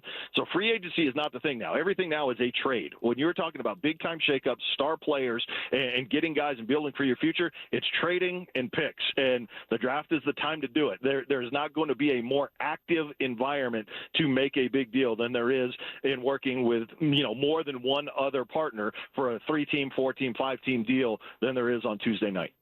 All right, Chad, last thing real quick. What are your thoughts? How's it going for you with the U.S. Open? I think Wyndham Clark, our guy from Valor, probably got the greatest tee time scheduling break in the history of golf. And it was incredible on Thursday. The guys in the afternoon were supposed to just get absolutely obliterated by the wind, and it was going to be impossible, and the course had adjusted accordingly for that, and then the wind never came. And Wyndham Clark tore it up and shot a 6-under on Thursday, and honestly, that may be enough to hang on and win. If you're 6-under in the U.S. Open, you usually should win. And if he holds on to that, he went to 7 yesterday. He caught an all-time break against the field. He took advantage of it more than anybody else did in that afternoon. And he's going to be really tough to catch, because it's hard to make birdies and make up strokes in the U.S. Open on the weekend. All right, Chad Andrus, thanks so much, man. All right, see you, Judge. All right, we'll talk about this if the Nuggets do slash and burn in your Nugget fan heart. Could you bear saying goodbye to Mr. Nugget? We'll get into that coming up next.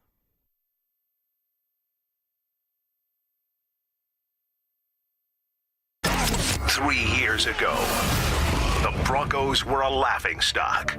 Now, back-to-back playoffs, 32 wins, and an ownership group spending like they mean it. Now Cecil's ready to say what Broncos country is thinking. The greatest bit of news and information that I can provide today for you is merely this. Greg Penner is inevitable.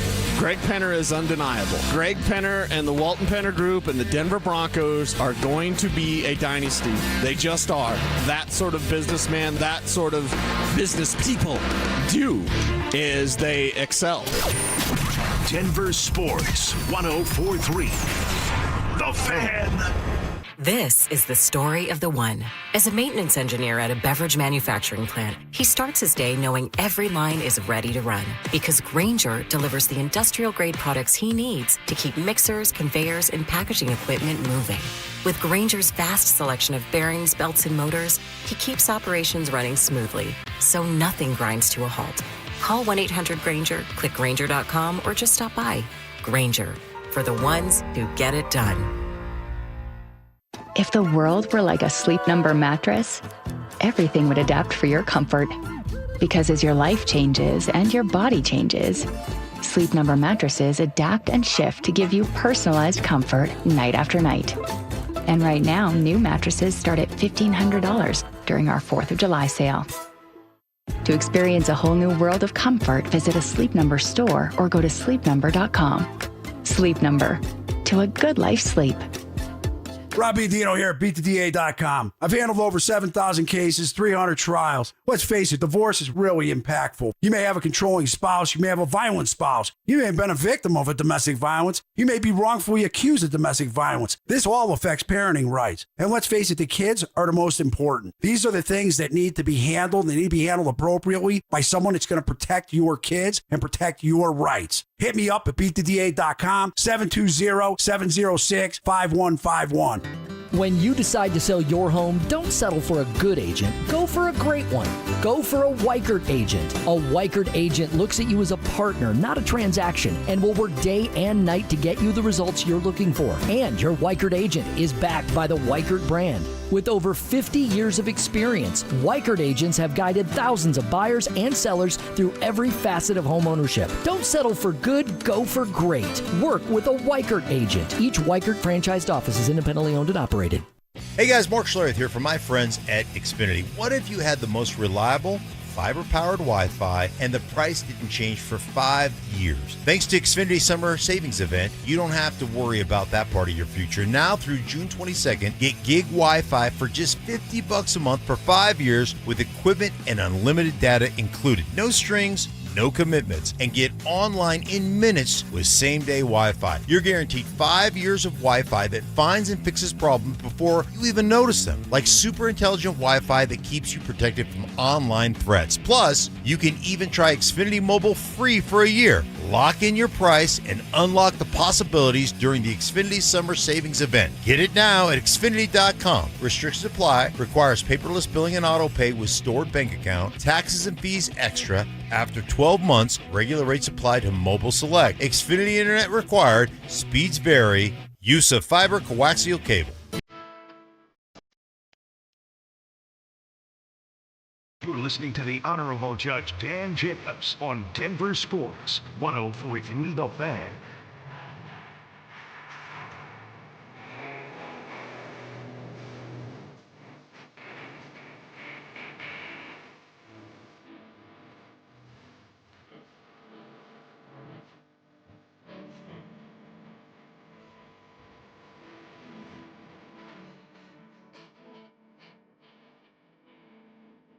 All right. Thanks to Chad Andrus for joining us, talking Nugget stuff. It's really hard to unpack exactly how that stuff shakes out. And there's somebody, and I've heard this before, I don't know where it lies, but there's something called the matching trade thing where the salaries got to line up. I don't know if that's true or not, or if it is true, but well, what happens if you trade for a draft pick?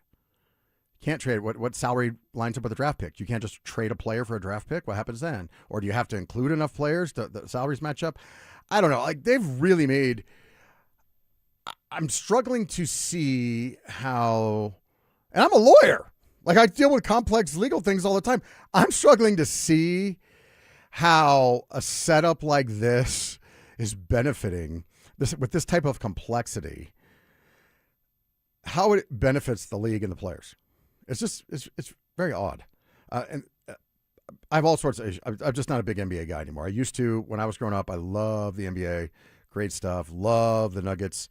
One of the all-time runs, you know, with Dikembe and Mahmoud and all that stuff. I mean, that was golden times. To me, them upsetting George Karl and the Sonics, just as big, if not bigger, as far as the way it made me feel as a fan, even bigger than the championship. I got to be honest with you. To me, you know, Sky Hastings waving the towel a few seasons before that. So, special place, yeah, in my heart there. But so with I have a lot of problems with the NBA now. The constant flopping, and it is funny because you do watch the World Cup. Like Dante and I were watching the World Cup in here during yesterday's show. And this guy gets kind of brushed across the face by an opposing player, just completely incidental, probably contact. And he pretends like a guy just took a shotgun to his face and just blew his head off. I mean, it's ridiculous in soccer. I don't know why I don't know. I get, is it part of the charm of soccer? Like, we all know it's ridiculous and it's kind of a caricature of itself now. So that's why they do it in soccer. Because I was talking about this with Dante yesterday. I hate flopping in the NBA. I think it's cheapening the game. I think it's an integrity of the game issue. And I don't know why. At some point, the NBA kind of went down that Major League Baseball path where Major League Baseball just said we just kind of want to be professional wrestling. We just really want to be sports entertainment. We don't necessarily care if we're a legitimate sport anymore as long as we can get people's money. And I know it started after they canceled the World Series over money. And people said, well, I guess we don't care. You don't care about us. We don't care about you. And so they, pumped up the players on steroids, made fake inflated home run stats and stadiums and humidors. Like they went down this path where they just kind of became a carnival show. That's Major League Baseball. And the NBA's basically done the same thing, which I've never understood. Because something that's definitely happened in the NBA is the athletes have evolved. They are just, if you measured most of the guys from today versus the ones from 1984, the guys today are bigger. They're taller. They're longer. They're faster. They can shoot better. Like, they're just better. But for some reason, they had to change the rules. Like, they're like, well, we got to get rid of traveling. Why? Well, because one of our big stars, James Harden, is traveling every time, and we can't call traveling on him to get him to correct the behavior. So we're just going to make it legal to travel. We'll just call it a gather step. And so now traveling, why? Particularly when athletes are longer and have longer strides and they can cover more ground in the same amount of steps, why do you have to give them an extra step? Why do you have to let them palm the ball and carry it like a football? I don't know. Did that make the game better? That's what LeBron does. Did we enjoy watching LeBron? If you're not a LeBron fan, I think the answer has been no. Watching LeBron tuck it like a football and either bowl people over and score easy baskets that way or draw cheap fouls and shoot 20 free throws a game. Hey, if you like it, great. That's not what I grew up watching. I don't like it. And now this flopping thing, you can cure flopping very easily. Just suspend a guy. You just have a scale. Right? We're going to review after the end of every game. We're going to, in fact, we're going to review it live in action, and we're going to see if you flopped. If we found out you flopped, you're out of the game. I mean, they're doing this. College football and the NFL, and we're talking about razor thin margins here with if you hit somebody in the head or if they deem it was a high hit, they'll throw you out of the rest of that game in the first half of the next game. That's how serious they take it in football, almost to the point where you're like, dude, it's not even fair. Like, how is the defender supposed to do anything? Because sometimes they get nailed and they couldn't help it. So if you can do it in football and have a stiff penalty in football, I don't understand why you can't do it in the NBA. Why you can't just say, hey, man, we saw that was a flop. You're out this game and the next game. And then the second time you get caught for flopping, you're out 5 games.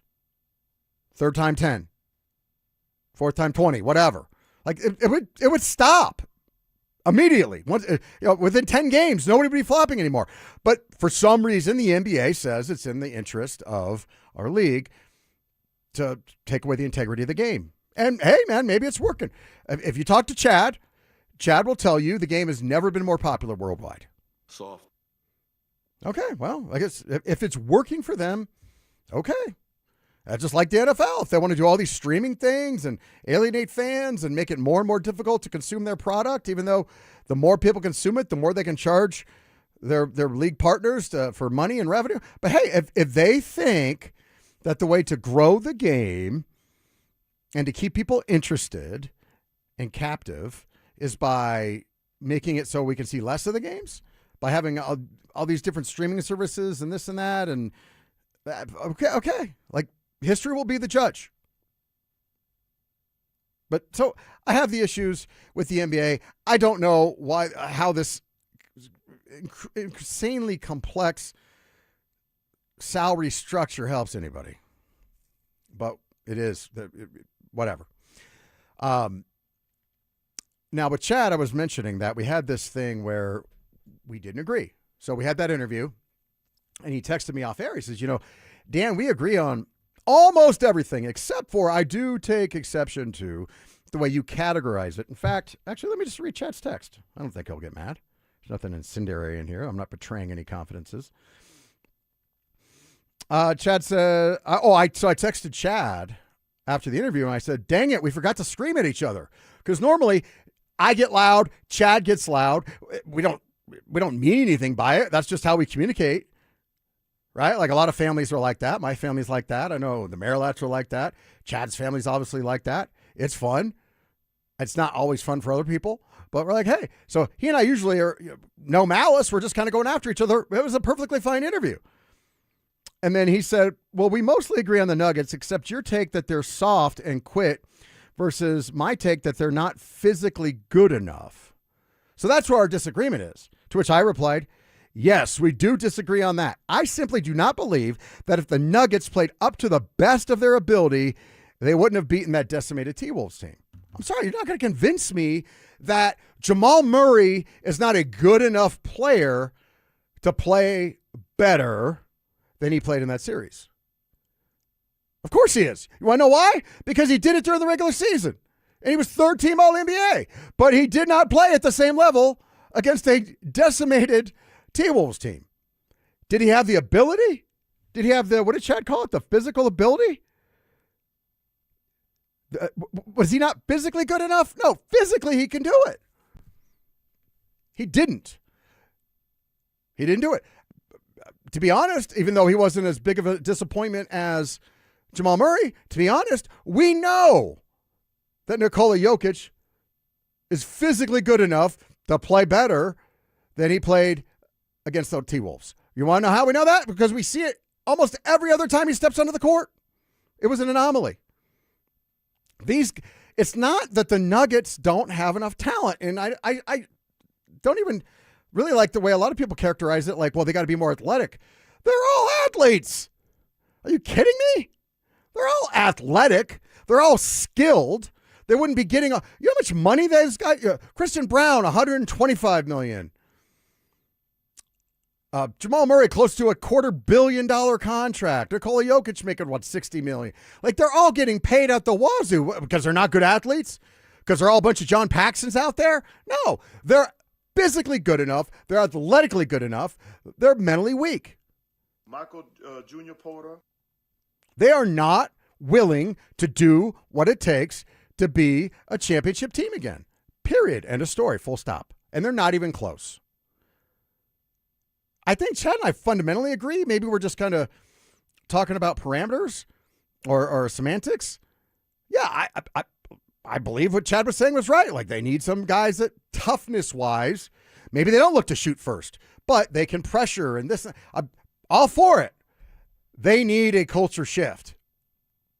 So to me, getting rid of Jamal Murray, step one. You're not going to win with him. One, he soaks up so much of your payroll. And two, he's just not good enough.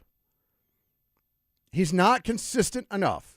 Not that he's not physically good enough, but as a total player, he's not good enough.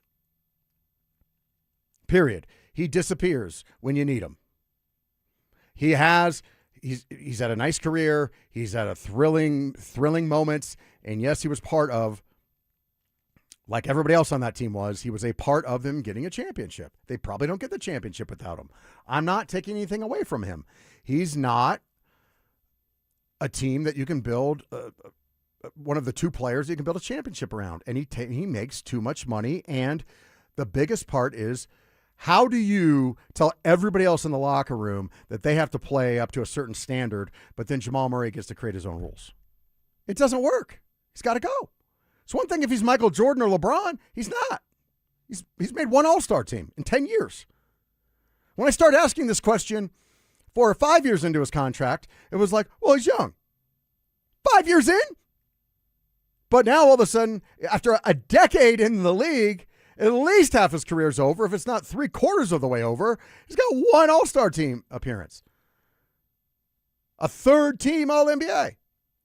He's not going, but he gets treated like royalty around here, that he gets to set his own rules. And he's killing you. He's killing Nikola Jokic's career. Just like Christian Brown killed it. He's not alone. He's he's being sold. He needs to be one of the scapegoats because he's getting paid. And because he's going to play his own way, he's not going to be a part of the team game.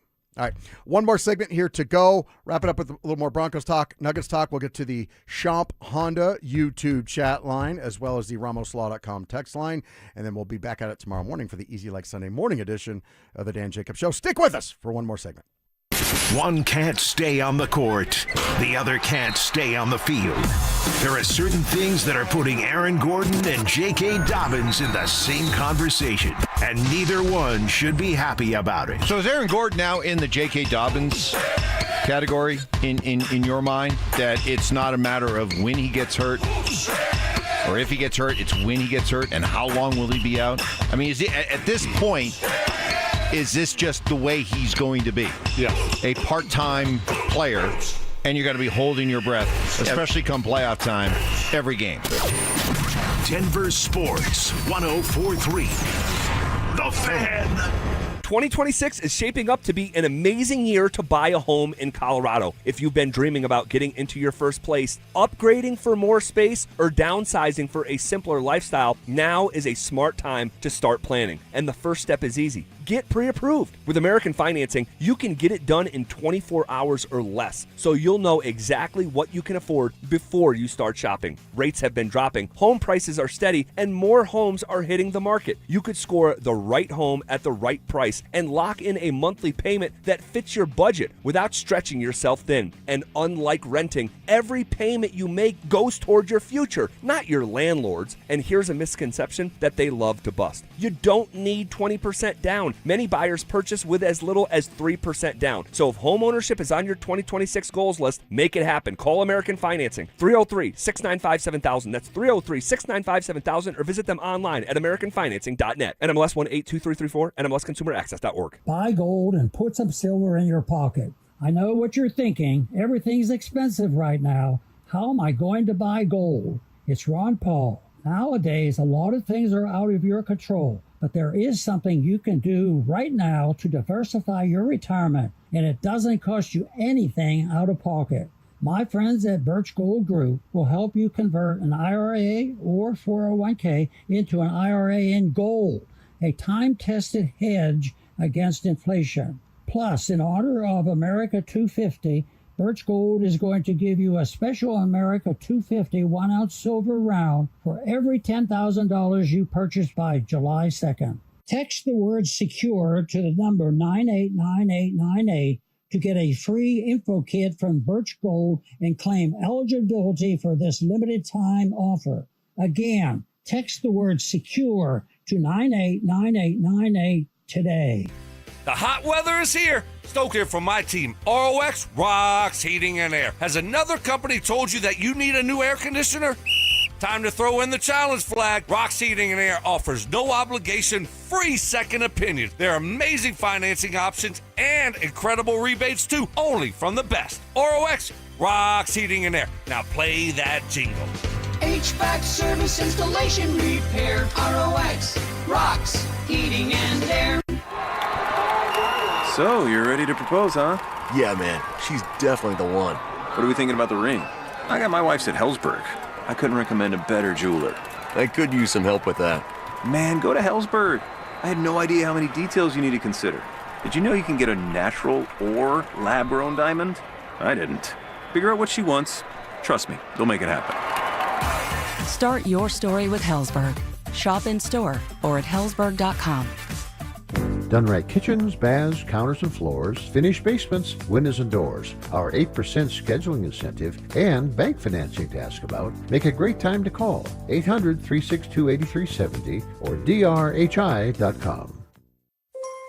Incredible savings this 4th of July at Mountain High Appliance. Hi, I'm Brad Barnett, president and founder. Celebrate the 4th of July with amazing savings throughout our showrooms. Get a top-of-the-line GE French door stainless refrigerator for only $24.49.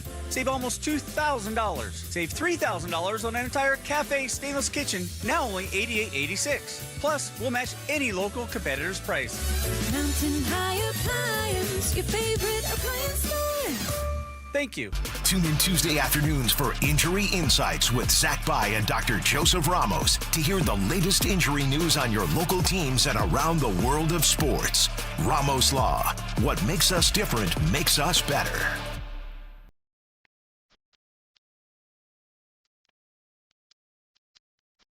It's the Honorable Judge Dan Jacobs on Denver Sports, 104.3 The Fan.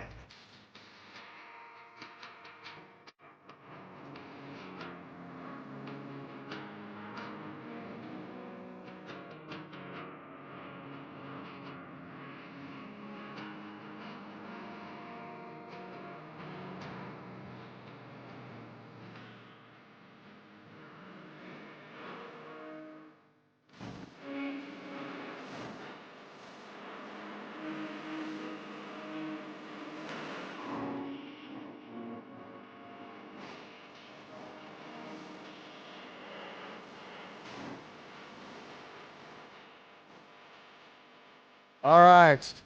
Final segment of the Dan Jacobs Show. But fret not, because tomorrow we have Colin Cello at 7 a.m. And then the Easy Like Sunday morning edition of the Dan Jacobs Show will be back on these airwaves at 10 a.m. So stick with us. Also, go to DenverSports.com and sign up for the Weekends podcast so you can get these shows delivered right to your devices. You're taking your walk, you're going to the gym, you're cooking dinner. Yay, man. You just listen to these shows at that time. And then also do us a favor. Subscribe to the Denver Sports YouTube channel. Be involved with the program. Good afternoon, Dan. A perfect day starts with a round of 18 today at Kennedy and listening to the Dan Jacobs Show on my way home. Enjoying the show. That's from AJ.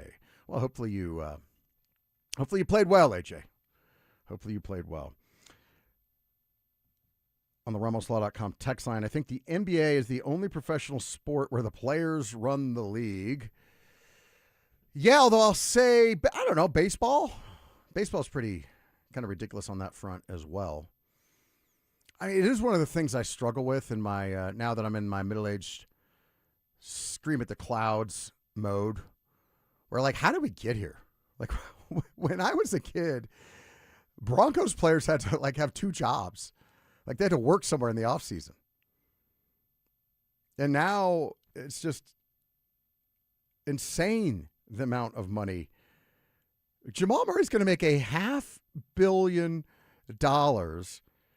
to be a above average NBA player. $500 million to be a one-time All-Star. Must be nice. I mean, how many times did Mark Schlereth make the Pro Bowl? Like 3? I want to say around there 3 or 4 times. You don't think Mark Schlereth making the Pro Bowl? Like he had a 99 rating on Madden. You don't think he would have loved to have a $500 million? You think Terrell Davis ever came anywhere close to that? But for some reason, you heard Chad talking about it, like the minimum for a player is like over $2 million. Not a player on the roster isn't an instant multimillionaire. Every single year they make the roster, but it's not. Okay, well, that's fine. I guess it's fine that Timothy Mozgov got $20 million or $40 million, whatever he got when these contracts exploded, I guess. But how on earth did the NBA let their league get into a point where, yeah, the players call the shots? Because what are you going to do if a player says, no, I'm not doing that, coach? Nothing. What can you do about it? His contract's guaranteed. Trade me. I don't even want to play anymore. I think Chad was the one mentioning it when he said there really is no free agents anymore because the players can make the most money with their current team, and then they always can just demand a trade later. Like if they really want to play for LA, they're just going to say, I don't want to play here. Trade me. I'm not going to play.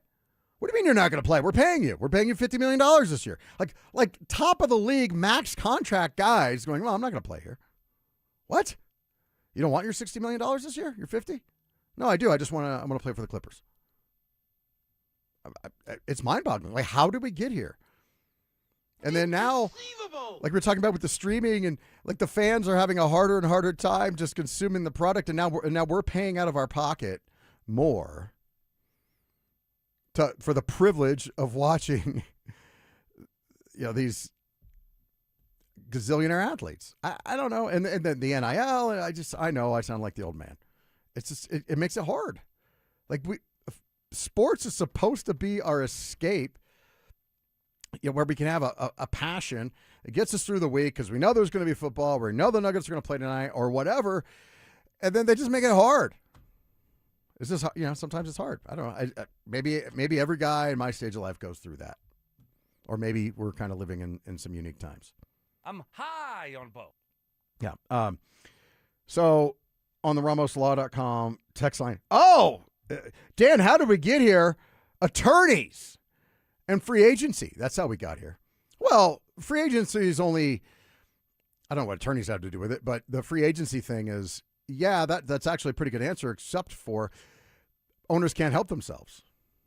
Right? They just can't help themselves. They're going to spend. Collectively, they know that they should set some ground rules to stop that type of thing from happening. But then free agency came, which, I'm not opposed to free agency. I think players should be able to go out and they shouldn't be held captive by their teams. They should be able to go out and get as much money as they can earn. But yeah, it certainly has led to the explosion. But it has me like I said, with the NIL and I don't know. College football, I don't know what college football is going to be like in 10 years. I don't know if anybody's going to care, to be honest with you. You see the Knicks, I'm sure you did. All they did was play hard. Maybe Bridges, Nuggets opposite, and if Harper can strangle the commissioner after bringing up salary cap, they all run these sports. All right, I think there was a little speech-to-text jargon there. Yeah, the Knicks. You tell me the Knicks are that much more physically better than the Nuggets? I don't know about that. I don't expect the Knicks to repeat. Somebody says, we sound like old men because we experienced the sport at its best. I think there's some truth to that. I know the athletes are better, and I know they can hit shots more now. And there is something to be said for that. But when I was growing up, the ABA was considered a joke because they played no defense. And so they weren't really taken seriously in history, right? Because they let teams score 150 or 120 points a game. It's worse than that now, man. There's a texter on the text line saying, well, the Nuggets don't have a problem with scoring. I beg your pardon. They did not score in the playoffs. There was like 3 or 4 games where they didn't break 100. They certainly, during the regular season, they scored like 122 points a game. I think they only scored 107 during the playoffs. That's a scoring problem. It's not during the regular season, but it's like Chad told me one time. He says the problem with the Nuggets is, as a team, their culture is they believe they can win every game 130 to 128, and they're not going to try and do it any differently. Well, that's not going to work in the playoffs. So you got to change out the guys on the team that think they can get away with that. Jamal Murray's one of them. Christian Brown, Cam Johnson. I mean, those guys are probably, I would assume they're not here in 2 or 3 years. And God bless them. We love Aaron Gordon. He can't stay healthy. They need to radically remake this team. Hey, coming up tomorrow, we got a special thing. Bringing on defense attorney Jeff Wolf from Wolf Law, Colorado. We're going to talk a little bit about this Jonathan Cooper thing. Also, our weekly appearance with James Marilat. That's all coming at you tomorrow morning. 7 a.m. with Kyle and Cello. 10 a.m. for the Easy Like Sunday morning edition of the Dan Jacobs Show. You asked for it, you got it. Backed by popular demand, it's the Drives Brouhaha. Big social brouhaha. This summer, Zach and Phil are back on the road bringing their party to you. Last stop, Arvada. June 26th from 2 to 6 at Arvada Beer Garden. That was quite a brouhaha. Come find out what the commotion's all about. Head to DenverSports.com/drive for more details. Guaranteed to bring the brouhaha. Denver Sports 104.3. The Fan. This is the story of the one who keeps multiple buildings running smoothly day after day. Plumbing that flows, HVAC that hums, cleaning supplies that keep surfaces sparkling. That's why she counts on Grainger. With easy reordering online and 24/7 support, Grainger helps her keep the products she needs on hand. So shelves stay stocked and buildings stay ready. Call 1-800-GRAINGER, click Grainger.com, or just stop by. Grainger, for the ones who get it done. This summer, the Honey Pepper Pimento Chicken Sandwich and Pineapple Dragon Fruit and Sprite are back at Chick-fil-A. Girl, it's back. We've been waiting. I love that honey pepper pimento sandwich. And that pineapple dragon fruit and Sprite is everything. It's got that razzle-dazzle that makes you stop and say, okay, wait a minute. I love the